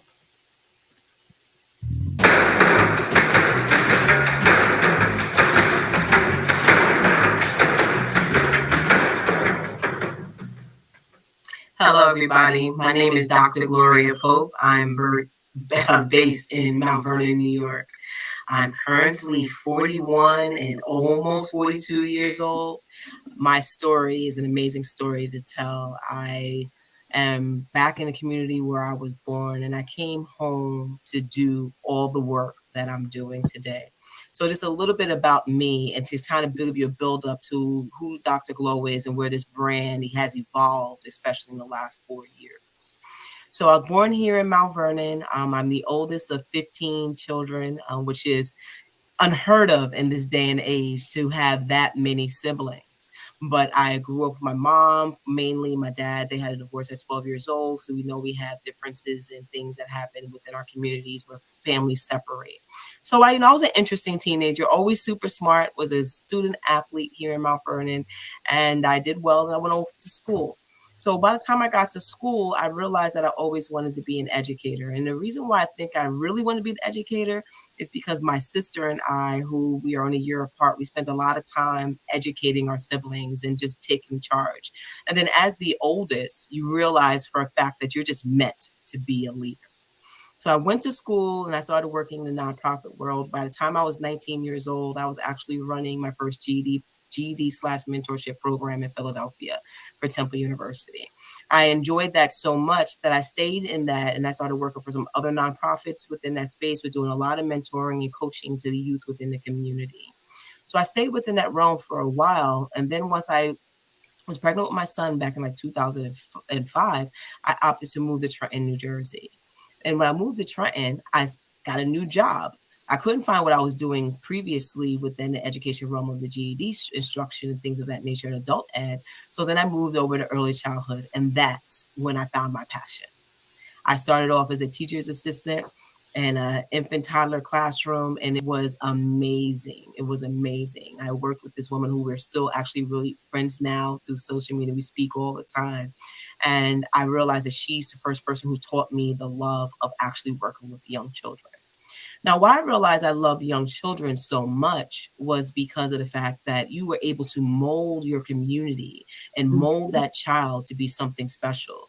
Young people in between the ages of 0 and 5, that's where they get the meat of who they are as an individual. If you build out that person or that child, that young person, by the time they're 5 years old, you're setting them up for ultimate success throughout their life. And that's where I realized I was doing at that. So I started working in that space and got promoted automatically over to a supervisor and really started taking the leadership role. As much as I love working with people, I realized I don't like working for people. And that was something I realized very young for myself. So fast forward a couple of years, son started getting a little bit older. My daughters were getting a little bit older. And I realized that wasn't a community I wanted to raise my children in. So I came back home. Back in 2007, I came back to Mount Vernon, New York, where exactly where I came. It was funny. I came back home and stacked up at my dad's house until we were able to afford to get our own place. Sometimes you have to do what you have to do. We came back here, and then I went to the Dole Center. Actually, I called my sister, who was actually working in education, and I said to her, I was working in early childhood in Trenton. I really, really liked it. Where do you think I should go apply for a job? So she sent me to two places, and the one I liked the best is the one where I stayed for 14 years. I worked there, started there as a teacher, and then moved on to become a ed coordinator, and then I became the director of that program. Now that program unfortunately lost some funding and lost a grant, so some transition. So that program unfortunately closed after 42 years of existence. And I had to move on to another program. Then I was able to transition to another program called Collin Island Child Development Center here in Mount Vernon, where I now work with other children, and I'm the executive director of that program. Through early childhood, I've realized that I have saved lives in so many different ways. And I'm proud of the work that I have created in my community, which has led to so many other things that I have done. Now, my business, Black Girl Everything, is where I support Black women-owned businesses, and I love what I do. But the base of that has everything to do with the fact that I myself am a Black girl who's capable of doing everything. So besides early childhood, I also worked as a tutor when I actually did youth services as well for a while and some group homes. And I realized just how much kids were just not getting what they needed. So I went and I actually started tutoring and mentoring and became a life coach and started working with families directly on how to be more supportive to their children and as well as kids being more supportive to themselves and teaching them how to cope within schools and giving them the motivation to actually do better and access that level of intelligence that they just were not accessing currently. So I did that for a few years. Now that my first business was a unified consulting life. At the same time, I was still working. I was finishing up my master's degree in education, and I had to do a project. And my thesis, I was like, okay, what am I doing my thesis? So I called a friend of mine who I knew had this nonprofit. And I was like, okay, you know what? This would be a great place for me to go because the focus was on program structure and management. So I went over there, and the location is called Destination Tomorrow. I went in, I was just like, Sean, who's now still the CEO of this amazing nonprofit. And I said, Sean, I want to actually evaluate your program. So when I went in, he said, sure, come on in. I went into that space. Currently, the office for DT was just as big as my bathroom in my house. It was a small office. It was just getting started, grassroots, bootstrapping. This man was out here just really getting it in. And I evaluated the program, realized he had no education program. I wrote my paper, did well, and I called him one day and I was like, thank you for that opportunity. But you know what? I got an opportunity for you. I realize your program doesn't have this program. I'm going to come and I'm going to volunteer and I'm going to create it for you. Here I am now, 5 years later. I am the director of educational enrichment for Destination Tomorrow, which is also the Bronx LGBTQI Center, where I lead coursework in life skills as well as job readiness, financial literacy. We're starting family services within the location. So the perk about working for DT is that I work directly with the queer community, especially the trans community with here in New York, where services for many years weren't really available for them. And I found through my research, as I've been working within that community, especially in education, that this community is so transient throughout the school districts that many of them couldn't survive within the space of the school that they're in, that they're dropped out. And they tend to drop out. 98% of my clients have dropped out in between the 11th and 12th grade. And you ask why? It's because they didn't feel they were safe enough in a space to get through. So now they come to this space where we help them get their high school diplomas, we help get them jobs, and we help them restructure themselves to be within a world that's going to help them overall and come back and give back to the youth and as well as people around them. We do amazing internship programs with our partner organizations. And now I'm just happy to be part of a team who's actually opened up their secondary office in Atlanta, Georgia. I love Atlanta, one of my secondary cities. So I'm excited to actually go down and visit and be down there and build the same type of programming in another environment where the services just aren't there for our youth and our adults within the queer community. So past that, as you see now that I love education so much, that I actually am an educator from birth all the way to adults. Some of my youngest client, I have is 8 weeks old, comes into my program, and some of my oldest clients at DT can be well into their 60s. So with all of that, I just realized that education is definitely what I want to be and what I want to do. When I was working for my previous program, one day I was coming home from a director's meeting. It was very pre-COVID. It was just when COVID was in China and we didn't know too much was going on. And I was just like, okay, you know what? I really don't think I necessarily want to do this job forever. Because again, I said to you earlier, I've always known that I don't want to work for people. I always wanted to work for myself because I never wanted anyone to damper on what I was able to create for the world. And I know that I was able to create for the world. So I decided to start something new. And that's where Black Girl Everything LLC was born. Black Girl Everything was established because I have an amazing team of friends who are so talented in so many different ways. So I said that one meeting, I was like, I'm going to host this event where I'm going to have this giant expo and I'm going to have these vendors and people are going to have performers. I'm going to have all these great things. And I got the whole event up. I had 200 tickets sold in like 4 weeks. It was going to be the best thing that ever hit Mount Vernon, New York. And then COVID said no. So I had to redirect what I was going to do. And that's when I started mini expos and became a vlogger and started actually exposing these people. Because my goal was I was going to sit here and get people's businesses out here. I was meeting amazing women who had amazing skills, who wanted to do amazing things. So I wanted to make sure that they were being seen. And that's what I did. I started doing videos. And now just this week, I've recorded 122 since July of 2020. So I'm very proud of the accomplishments that I have made with Black Girl Everything. Black Girl Everything otherwise, we do great events. I do events quarterly. I do pop-ups where there are large-scale experiences within my community where small businesses come out and sell products. And then I do so much with BGE. And there's also the collective where I work directly with other businesses and we collaborate together to ensure that we are all making it out here because collaboration is definitely key. So through that experience and everything else like that, I realized that I was capable and I have purpose and that I am a powerful person within this space, within this world. So I want to take in and tap into everything that I have. So when I done my doctorate, my dissertation was on parent engagement in the urban community for children with a diagnosed disability. And I did that because my son has ADHD and it was an interesting road traveling with him and throughout his process, who is now 17 years old. And actually today we had an IEP meeting and say he doesn't need his IEP. I said, no, he's going to hold it because it's a powerful tool. So we changed some things because he's advanced, found out his IQ is in a superior level. Not shocked, but was a little shocked about that.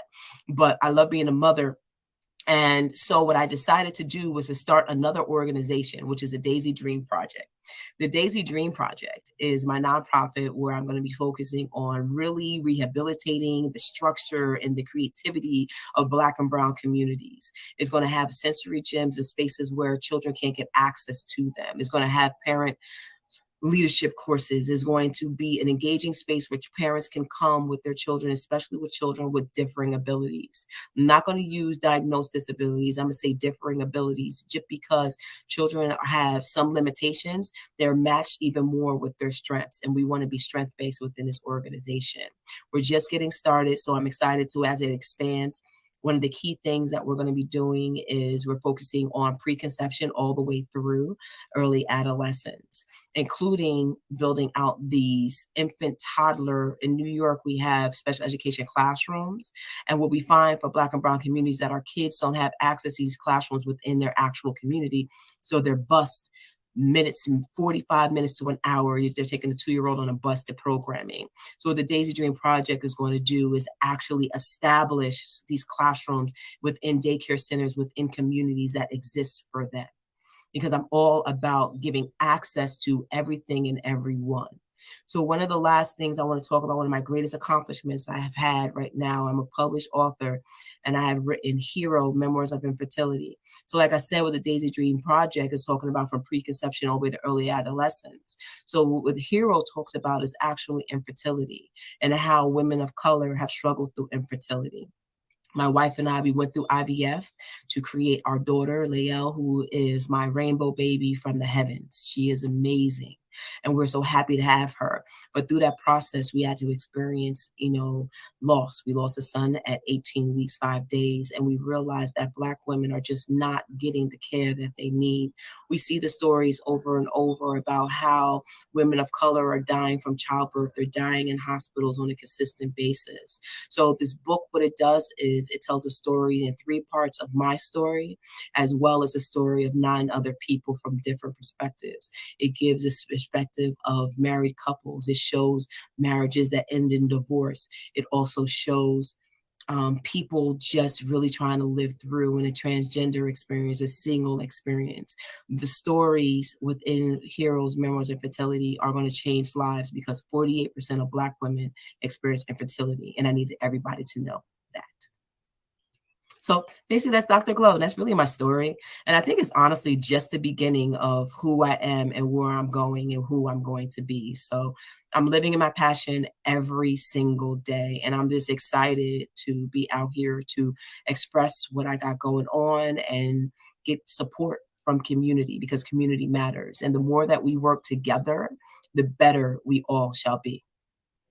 Your story is fascinating. When I was reading your bio and the form that you filled out, I felt that I would have so many layers you're like an onion with layers and layers and layers to your life.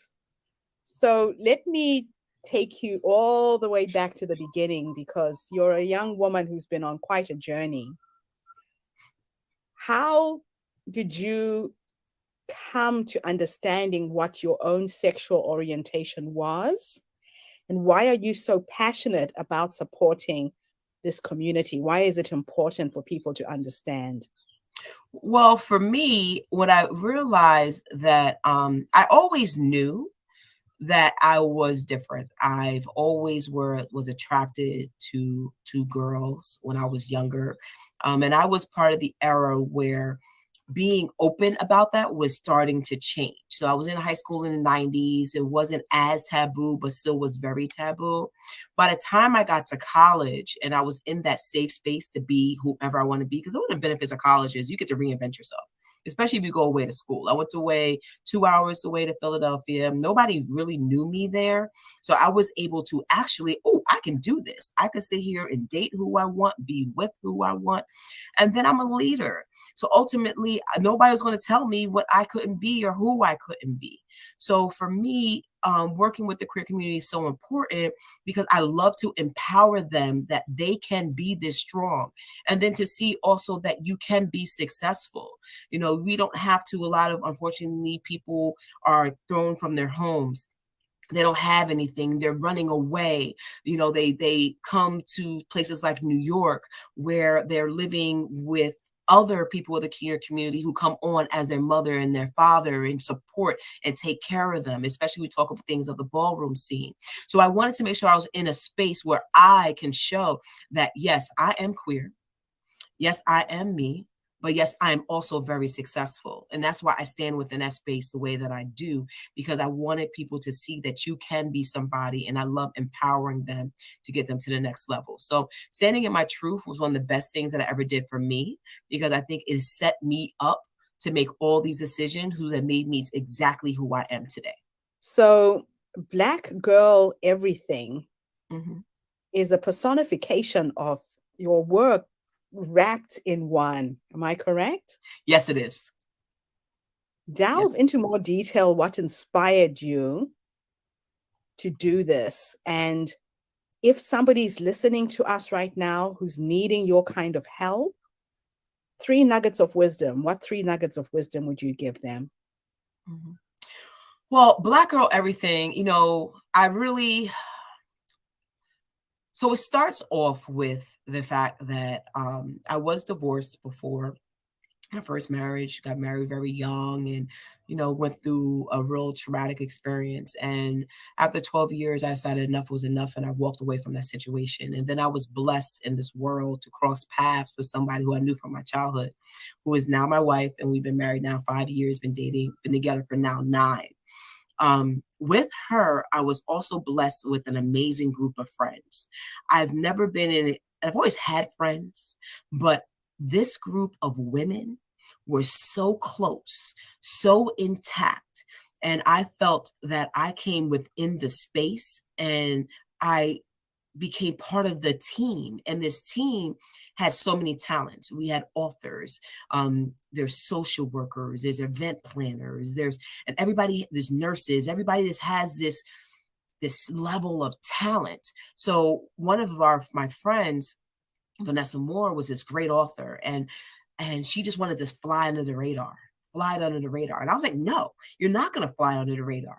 So that's what's really started Black Girl Everything. I honestly just wanted to build a space where I could promote Black women who were doing amazing things out here in the world. And that's how it really started. And I was on the phone with my cousin who also does great stuff. And I was just like, yo, I'm going to do this event. She said, I'm coming from Atlanta. I'm going to be there. I'm going to be there. And then I started sharing with other people, all other friends around me. And everybody's like, this is so dope. This is so amazing.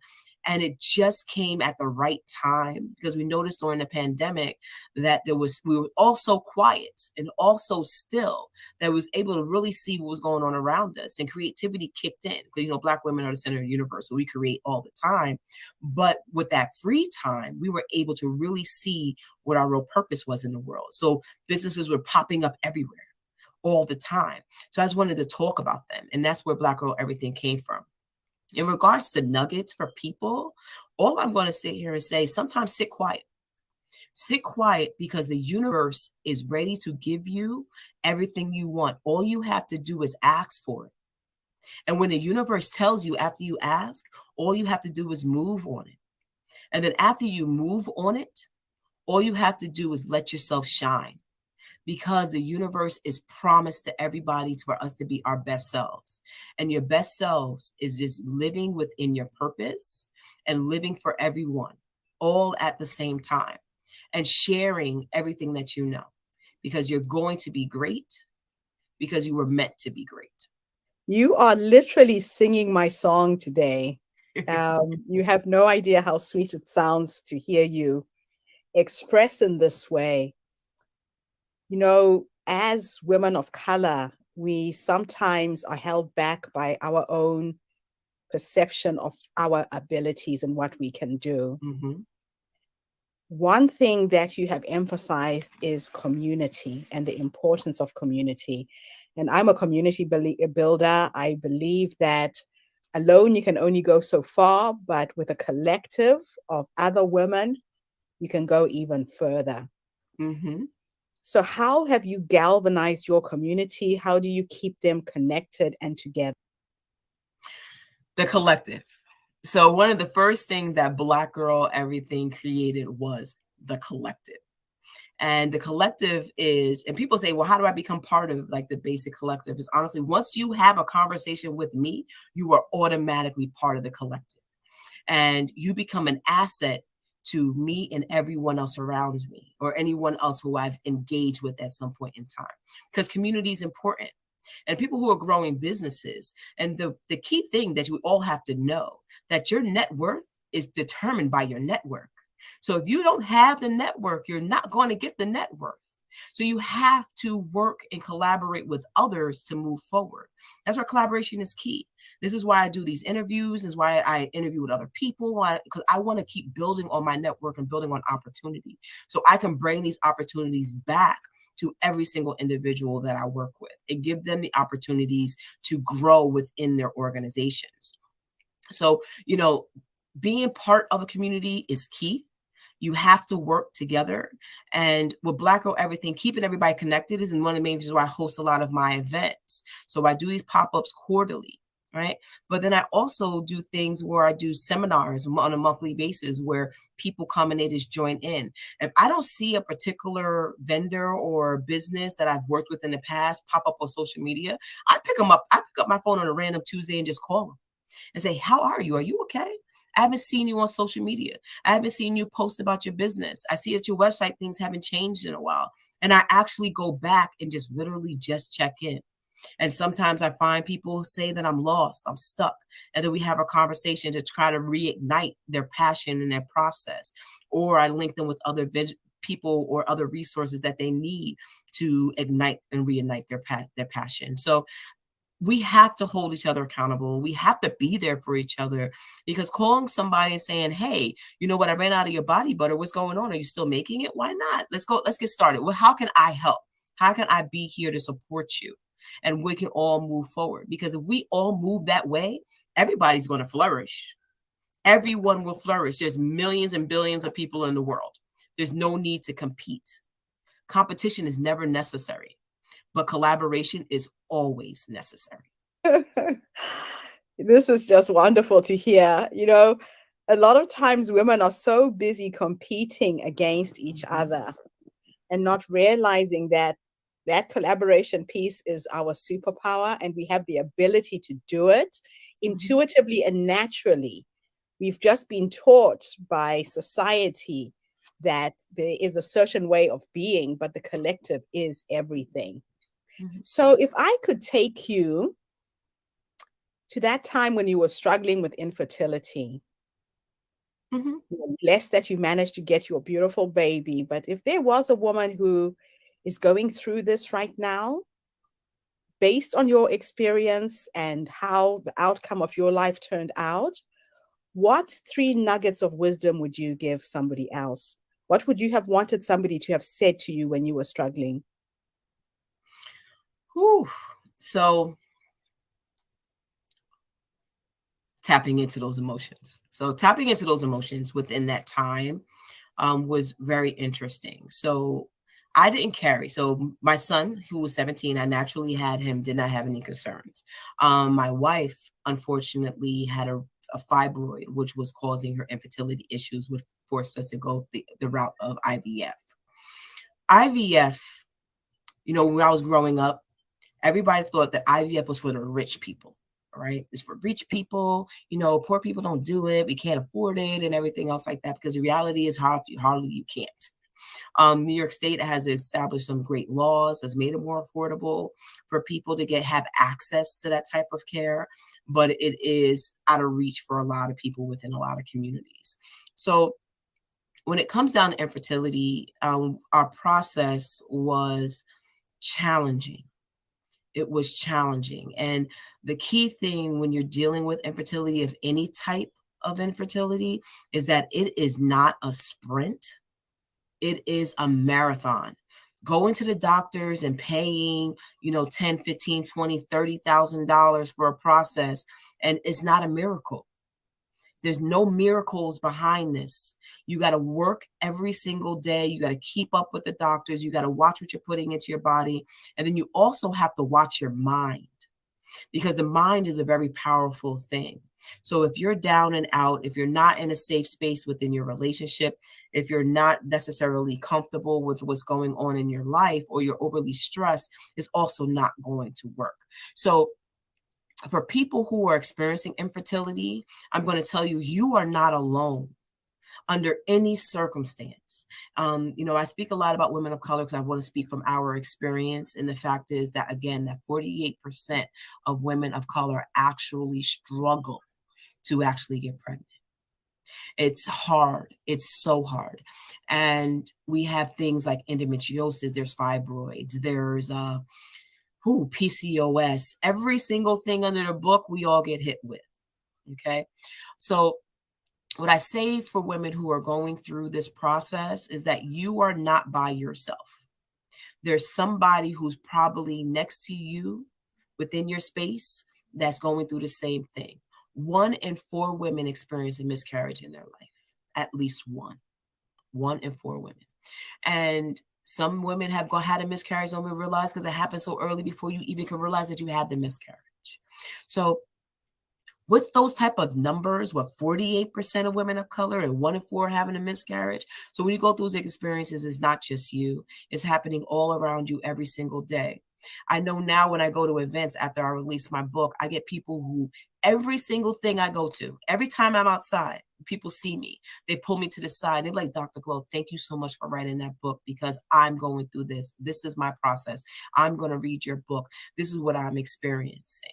And the big thing about the book is that my book gives the perspective from the partner. So it also saves relationships, because people are able to understand that, yes, your body is failing you at this point.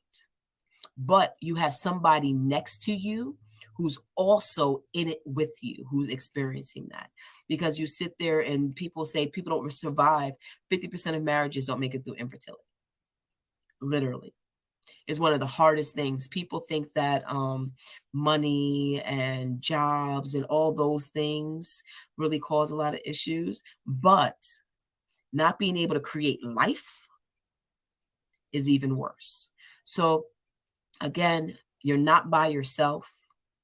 Journal, talk about what you're feeling, be honest with yourself, be honest with those around you, be patient with those who don't understand.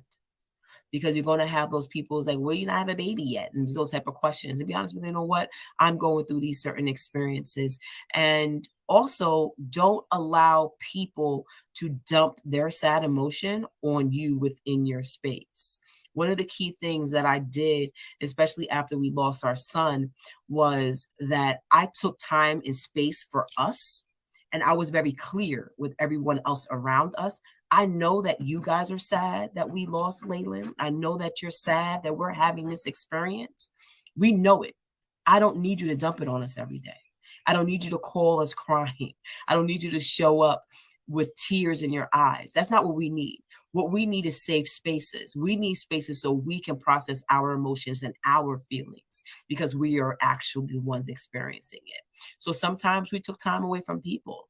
We took time away from people and we didn't allow everybody to push their emotions on us. And because it's not fair. Wow. I never looked at it that way. And people mean well, but you have to Mhm. set the boundaries. Yeah. You have to set that boundary. So now let me take you into the future. Okay. If time was an illusion, your past, your present, your future could exist in the same timeline, and I could take you to the 100-year-old you.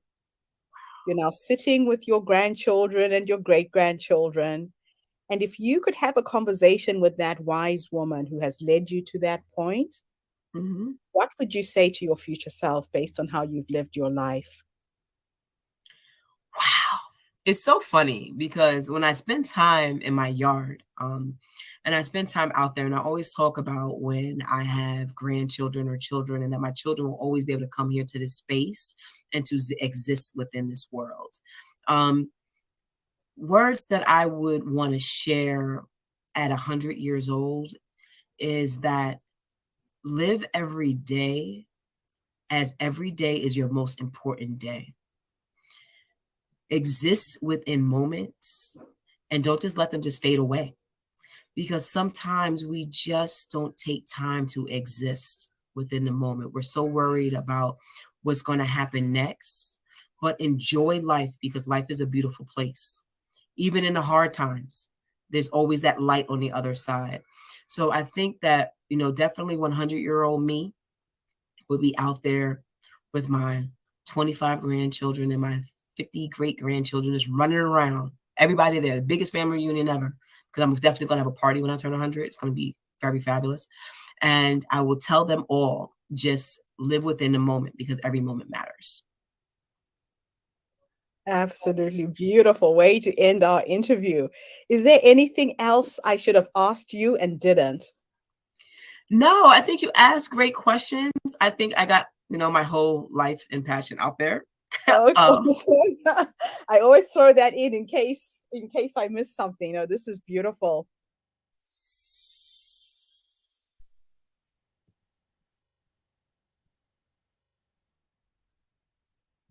Okay, we're back. Another amazing young woman with a fascinating and very, very inspiring story. Oh, I love her. She was so positive about everything, and she knew what she wanted, and she just took the necessary steps. She didn't, let people interfere. She set her boundaries. She lived up to it because that's what she wanted, and she wanted it in earnest. And whoo, yep, she's done a lot. He sure has. And I recorded that interview while I was recovering from COVID. That's why I wasn't on screen. I was in my Okay. I pajamas. remember that. I was in my PJs, and I thought the job has to go on. I didn't want to miss the opportunity of, Yeah. speaking to her. And But even through COVID, you refused to let us cancel the summit. We just kept on moving. the machine has to go on, Terry. It has to go on. Oh, yeah. Yeah. We were ready. We were, sure were. So we have how many more speakers before the end of the day? Three more? Okay. We have four more, actually. All right. So next is Ingrid. Okay. Let me pull her bio up here. You can tell I've been sending you all kind of emails. Yes, I saw that. I've got her I'm video. working. I finally got one. I'm still working on that email address, so I don't know what's going on with it. I'm going to have to contact her and see what the problem is.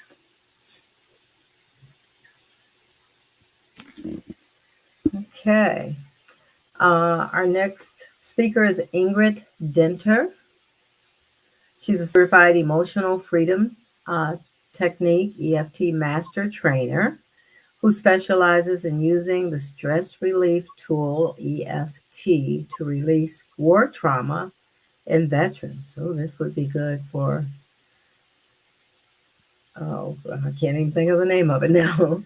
The war we're not trying to get into right now. The daughter of a German prisoner of war with nearly 20 years of experience as a coach, professional speaker, and as an internationally renowned bilingual stress release expert. She is helping to reduce stigma around military service and PTSD and create a bridge of mutual understanding, respect, and trust between the civilian and military world. She also serves EMTs, police, firefighters, and first responders who are working at the front lines of COVID. Ingrid co-authored the book EFT for PTSD, as well as peer-reviewed research studies about EFT for war trauma in veterans and participated as an EFT expert in the 90-minute documentary Operation Emotional Freedom. Ingrid has also spoken in front of a variety of audiences, from National Guard drills to local schools and international conferences, such as the Association of Comprehensive Energy Psychology. She's written articles for Energy Psychology, the International Journal for Healing and Caring, and NH Magazine. The mother of her 21-year-old daughter, Leah, is a 17-year stage 4 breast cancer survivor. She lives with her husband and two cats in rural New Hampshire. I present Ingrid Denter.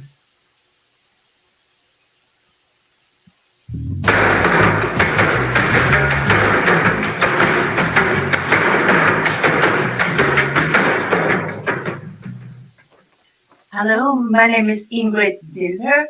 The accent is German, but I've been living in New Hampshire on the east coast of the US since late 1999. So, what is this now, 23 years? I'm 56, going on to 57 quickly. Can't believe I'm saying that. And yeah, a pivotal moment in my life.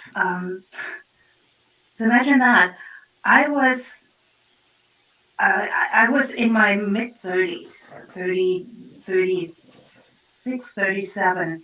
My daughter was about a year old, and she was in her car seat in the back of the car. And I was driving down the road, and I found myself yelling from the top of my lungs, very angry, at a person that wasn't in the car. And I realized that I had stocked up so much anger that I couldn't release. And even though I was very far away from the people that had hurt my feelings, I was still feeling it as if it was still happening. And in that moment, I realized that the things that I was so upset about were things that somebody said to me or did, but in a very short amount of time. Sometimes it was a look, sometimes it was something they said, sometimes it were things they did. We all have our share of trauma, for sure. But first of all, they were over. Second of all, I had understood them. And third of all, I thought, why does something that happens in a short moment of time take so many years to get rid of? And I was thinking, what is it that happens in that moment when I get hurt that keeps hurting, even though the event is over and possibly forgiven or understood or whatever, seen in context at the very least.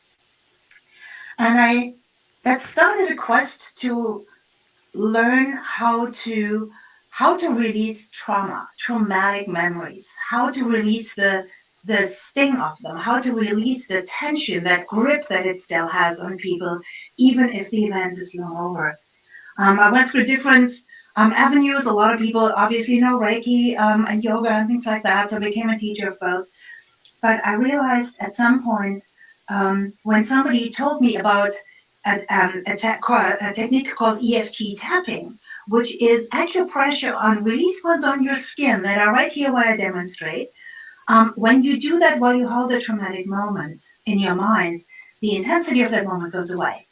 And that's what I wanted. I thought, I just want to get rid of this. I've understood it. It's over. It's done. I don't want to feel this anymore. And the person who told me about this shared a website with me. It was emofree.com at the time, Gary Craig's work. And I looked it up and I thought, well, this guy is either a genius or a complete nutcase. I mean, it's one or the other. Right? It made no sense to me. The whole thing made no sense to me. But I thought, what do I have to lose? I mean, we'll try it out. If it works, great. If it doesn't work, I have done things in my life before that didn't work and nobody got hurt. So I tried it out and it worked like a charm. I got hooked immediately into learning as much as I possibly could. I researched everything. And from that moment on, that was in 2002, I tried to push this as far as I can, to learn as much as I can, and to see, with anybody I could get my hands on, how to help them as well with their trauma. I realized that trauma is created by helplessness, by moments where we just can't change something. And that helplessness, almost, it feels like a fear of dying. I realized how intense that is.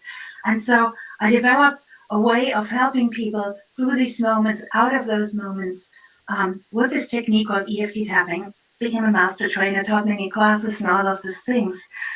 Now, this helped me personally in 2004 when I was diagnosed with cancer. My daughter was 4. I had stage 2.5 breast cancer. And I realized at that moment that the most important thing I had to do was I had to make a decision to live. And the decision to live is very different from a decision not to die. And that wasn't clear to me until I really thought about the reality that I was trying to negotiate. I want to live, but I need this to change and that to change and the other thing to change. And I thought, if I want to live, then I have to live without any compromise. I have to take whatever is put in front of me and be able to live that life in front of me. Right? I don't get to pick and choose. I either want to live or I don't. And I realized that saying I want this life, which was much harder than I thought it would be, because there were a lot of things that didn't work for me. And so I used the tapping and other things to just help me out of that mindset even more, because I realized my life depends on my unwavering willingness to do whatever the heck it takes. It doesn't matter. I need to be here. I need to be here for my daughter. I need to be here to live. And I need to find a way, something that's important for me, a reason why I want to live, right? What makes it worth going through all this? So very long story short, after all sorts of treatments and chemo and radiation, and those of you who've been in my shoes are going through it right now, you know, it's a tough road for everybody. I started teaching EFT. I learned how to work with the veterans. My father was a POW, so a prisoner of war, in Germany post World War II. So he was actually captured in a Russian forced labor camp between the age of 23 and 25. So 23, 4, 5, yeah. So it was brutal for him, obviously, surviving that. A lot of his friends didn't. And we grew up understanding that we were never allowed to ask my dad about anything related to his time in the forced labor camp, anything. There are like 3 stories that I know that were shared with us. He was a musician, so he got a little extra food to play at the officers' casino. He he said that they took turns who gets the crust of the bread. When the bread was moldy, somebody got a little extra. It was brutal. And he told actually my mom that he could not marry her unless she promised that neither she nor their kids would ever ask him about this time. So I grew up understanding that war trauma was very deep, that I, as a family member of a veteran, have an important role to play in how my dad can live his life. And I realized post World War II Germany, everybody was traumatized. Everybody knew when somebody said I was a POW, that was intense. There was they were lucky to be back, but they also knew they were not who they were when they went in. And they were young men. And the society as a whole had been through so much that that they were able to hold the trauma without struggling with it. They were respectful. They kept their distance. Nobody ever asked my dad. My dad was very quiet, obviously. But I realized at some point that when I was a teenager, I said, "Hey, Dad, wouldn't there be a good time to talk about this?" And he just flew over the table and went straight in my face. And as if it was, this had just happened, he said, "I told you to never, never, never ask me that." So I decided I wanted to learn whatever I can to help veterans. And I realized when I came to this country that the war trauma here in this country, in the US, was being processed so differently by the society and the veterans themselves than what I was used to. I was used to having to just say, my father is a POW. And that was enough for everybody to just shift energy around him and kind of pamper him and have respect. And I noticed that so much of the trauma of the veterans here was actually based on how they were welcomed home, how they were actually oftentimes spit on, called names, baby killers, all these awful names, how they never had the time to process. A lot of them had to actually hide. They took their uniform off and never ever told anybody they were a veteran because it was so controversial, so overwhelmingly prejudiced, and they endured so much. And my heart went out to them, because I thought, this isn't right. These are men and women that have promised to lay down their life for us, right? And they come back and we treat them with so much, so wrong and so judgmental. And even if we today say, I honor you and thank you for your service, there's still a lot of prejudice and a lot of misunderstanding. And so often they just don't really fit into the society. And I wanted to change that.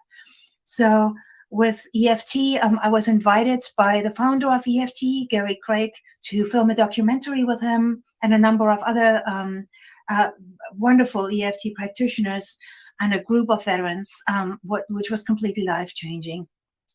And the film was out. I did some research studies. I co-authored a book about it. I did co-authored actually some more research studies. So there was a lot that was going on. I really became kind of a voice of this. And then at some point, cancer came back. And that was in 2014. And now my daughter was 14 now. She was born in 2000. And I realized that here we go again. When cancer comes back, you're in trouble. Doctor says, well, they basically say, we can't really cure this, but this is all about quality of life and longevity now. And my question for my doctor then was, is this impossible to cure, or do you just not know how to do it? And he is amazing. And he said, well, according to what we know where we work, we don't know how to do it. So he said, there's so many medications, you have years ahead of you, not to worry. But curing, that's really not in the cards for you. And I had to figure out in that moment, first of all, I had to go back and say, do I want to live? Yes or no?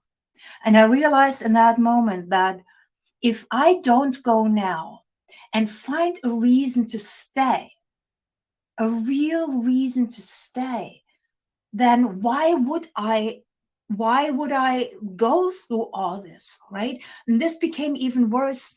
This was in 2004. In the last couple of years, I think all of a sudden things skyrocketed, and this was really pivotal for me because it skyrocketed in meaning that my tumor markers just shot through the roof, stuff started to spread, and chemo was brutal.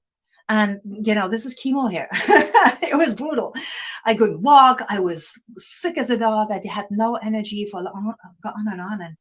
And I just thought, why would I want to have years of this? What's the point? And then I realized that even more in that moment, if I don't find a reason why staying is important, not just for me, but why it makes sense. We all die at some point. Why am I asking for extra years?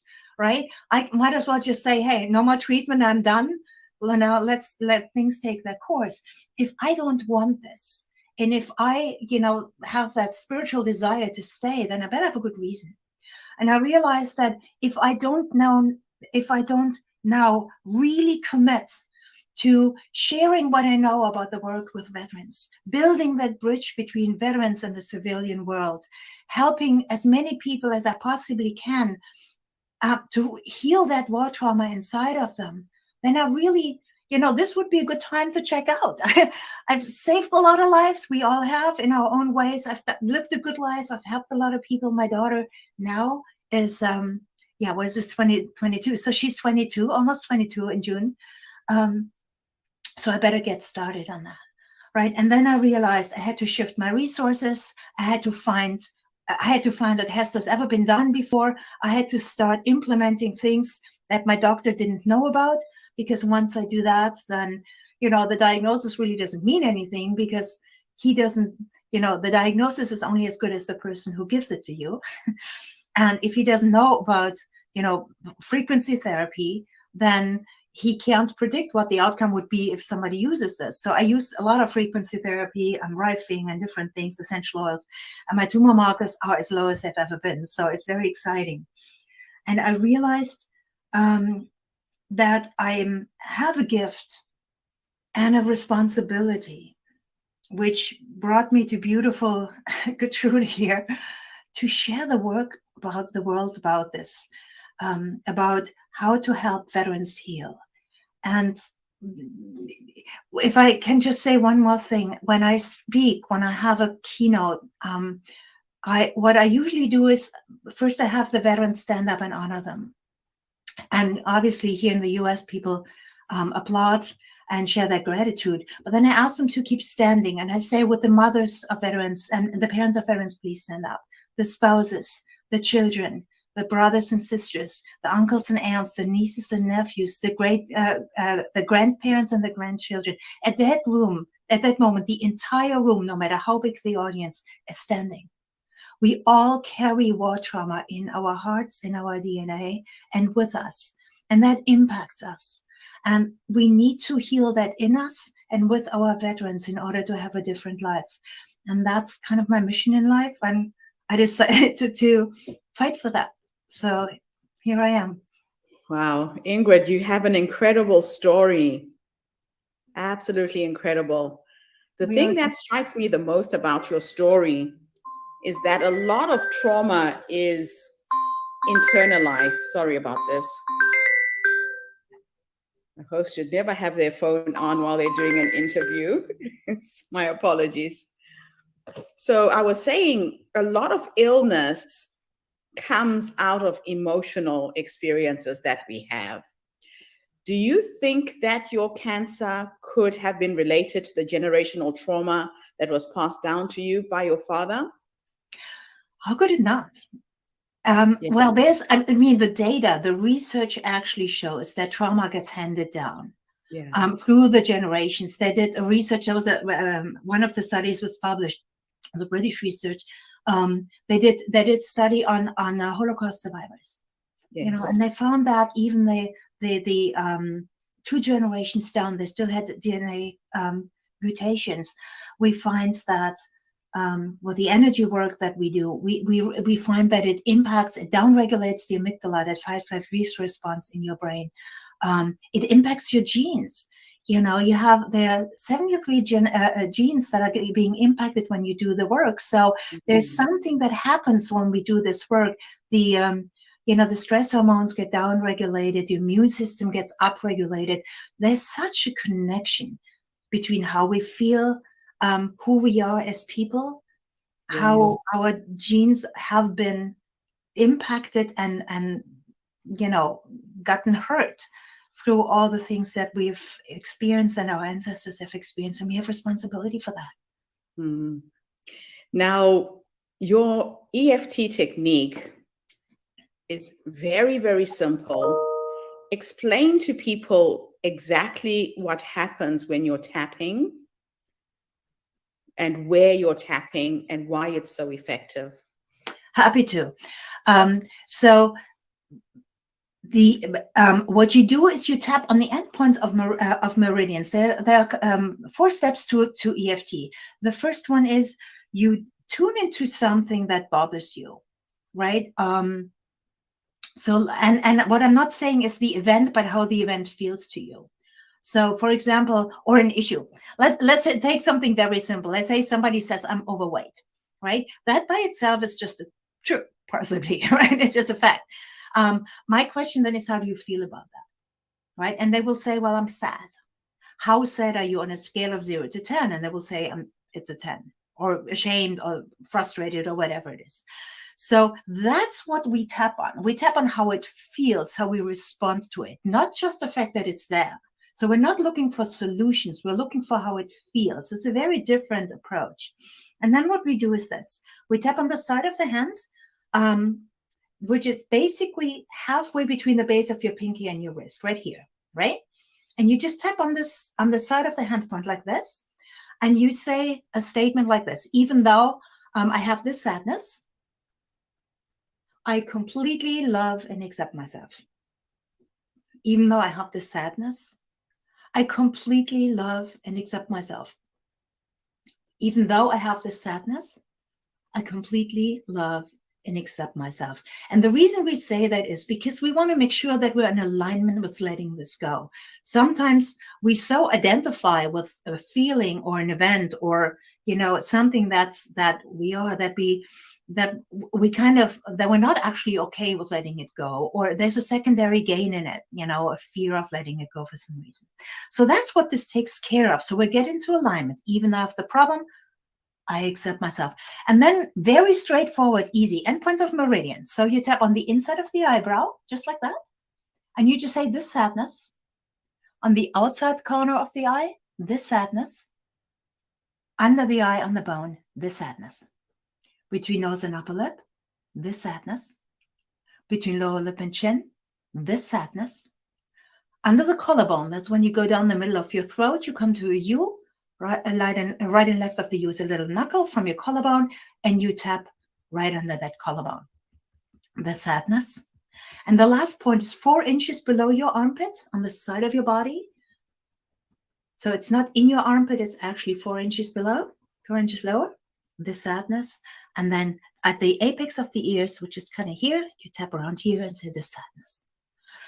Then you just take a breath and check in with yourself again. And you will notice that most likely that the sadness starts to fade. Very often another feeling comes up, a frustration or a fear or a belief or something else. But you notice that you take layer after layer your response to an issue away. And you can do this with traumatic memories. And, you can do this with basically anything that bothers you. You just use this very straightforward, simple technique, and keep taking the charge out of it until it's just gone. Wow. Now, my last question for you is this. You made a choice to live. Yeah. I have had an experience with congestive heart failure, know exactly what you're talking about. I got to realize that living and dying is a choice that we get to make. And you have put your focus on something that makes you want to wake up every day and make a difference. If there's somebody here today who's just been given a diagnosis or cancer, whatever terminal illness, based on how you have come this far and how you're living your life, what 3 nuggets of wisdom can you leave us with today? I think the first thing is find out if what you really want has ever been done before. So shift your resources. I wondered, is there somebody who has ever survived this long term? And then I figured out what they did, and can I do this too? I think that is really important. You have to be willing to do whatever it takes. So not just what the doctor says, or not just the opposite, I would never do. You have to focus on living, and you have to focus on knowing everything you do right now may just be what needs to be done to get there. Be willing to do whatever it takes. And the third one is probably one of them, and find a reason to live and never quit. Never ever give up. People are either alive or they're dead. Everybody's dying, right? At some point, we're all dead. But until we're dead, we're alive. Nobody dies. Even if somebody says you do, no, you're still alive. Live as if you were, and maximize that joy, because that actually just the biochemistry in your body changes when you're fully aware, I'm alive, and you might as well enjoy it. Well, I look forward to catching up with you and staying in touch with you, Ingrid. I love the way you live. I know when I got ill, just that brush with death gave me back my life and a full appreciation of what life really is. So thank you for coming online today and sharing your wisdom with our community. I have your website running at the bottom of the screen. If anybody wants to get in touch with Ingrid, or if you know somebody who has gone through a traumatic experience, especially the veterans, please connect with her through her website. And I'll be back again tomorrow, everyone, with yet another amazing guest. In the meantime, have a fantastic day, morning, or evening, wherever you are in the world. And thanks again, Ingrid, for the interview. Bye for now. Bye-bye.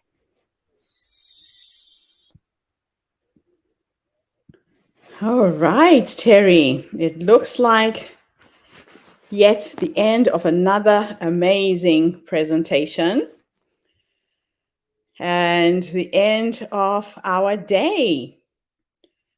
So, what was your take on that presentation, Terry? Any feedback for Ingrid? I didn't notice the clock. We've been on a long time today. I had heard something about tapping once before, and I don't know if it was an advertisement or something, but somebody was talking about tapping for sinus issues. Yes. And I know there is a yoga move where you do the nostril breathing and all of that, but evidently it must be working. It must be working. It's your state of mind, I think, that helps you get through whatever it is you're trying to resolve. Work through. Yeah, and those meridian points have got nerves that affect different parts of your body. An excellent tool for anxiety and stress. So lots to learn about EFT. We were using emotional freedom technique with orphaned children in Zimbabwe. So as you know, in Zimbabwe, there are no psychologists, psychiatrists.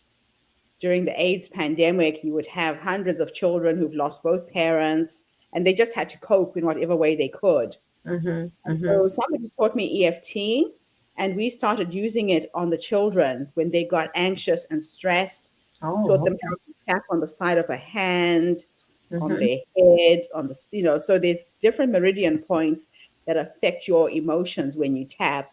Mm-hmm. Powerful, powerful tool to Mm-hmm. help in situations like that. So, really looking forward to seeing how Ingrid can connect with our community and help people. And the other thing that she talked about was the ancestral memory of trauma. So, people carry in their DNA the stress and the trauma that their ancestors carried. So she's talking about her father being a soldier in the Second World War. She's probably carrying some of that in her DNA. You yourself, Terry, are a descendant of slaves. You can Mm-hmm. imagine the trauma that your ancestors went through. Mm-hmm. So a Mm-hmm. lot of times this trauma shows up in our lives now, Mm-hmm. but it's not your trauma, but the trauma of your ancestors that is running in your DNA as well. So it's a very fascinating subject to delve into. It is. It is. Mm-hmm. So we're going to close our summit here today. We've been online for 3 hours and 20 minutes. We'll be back again tomorrow, same time, 7 a.m. here in Melbourne, Australia, 9 a.m. in New Zealand. Terry, what time was it for you? It is 4 p.m. Central Standard Time, Chicago time. Although I'm in Okay, Indiana, I'm right here by Chicago. fantastic. And thank you to everybody who tuned in. People who were commenting on Facebook, Rosemary, Dorothy, thank you so much for tuning in and listening to these amazing stories. We'll see you all tomorrow at the same time. And Terry, thanks again for being here, holding space to allow these stories to breathe. You're welcome. You're welcome. It's Bye. always good to be with you. Bye for now.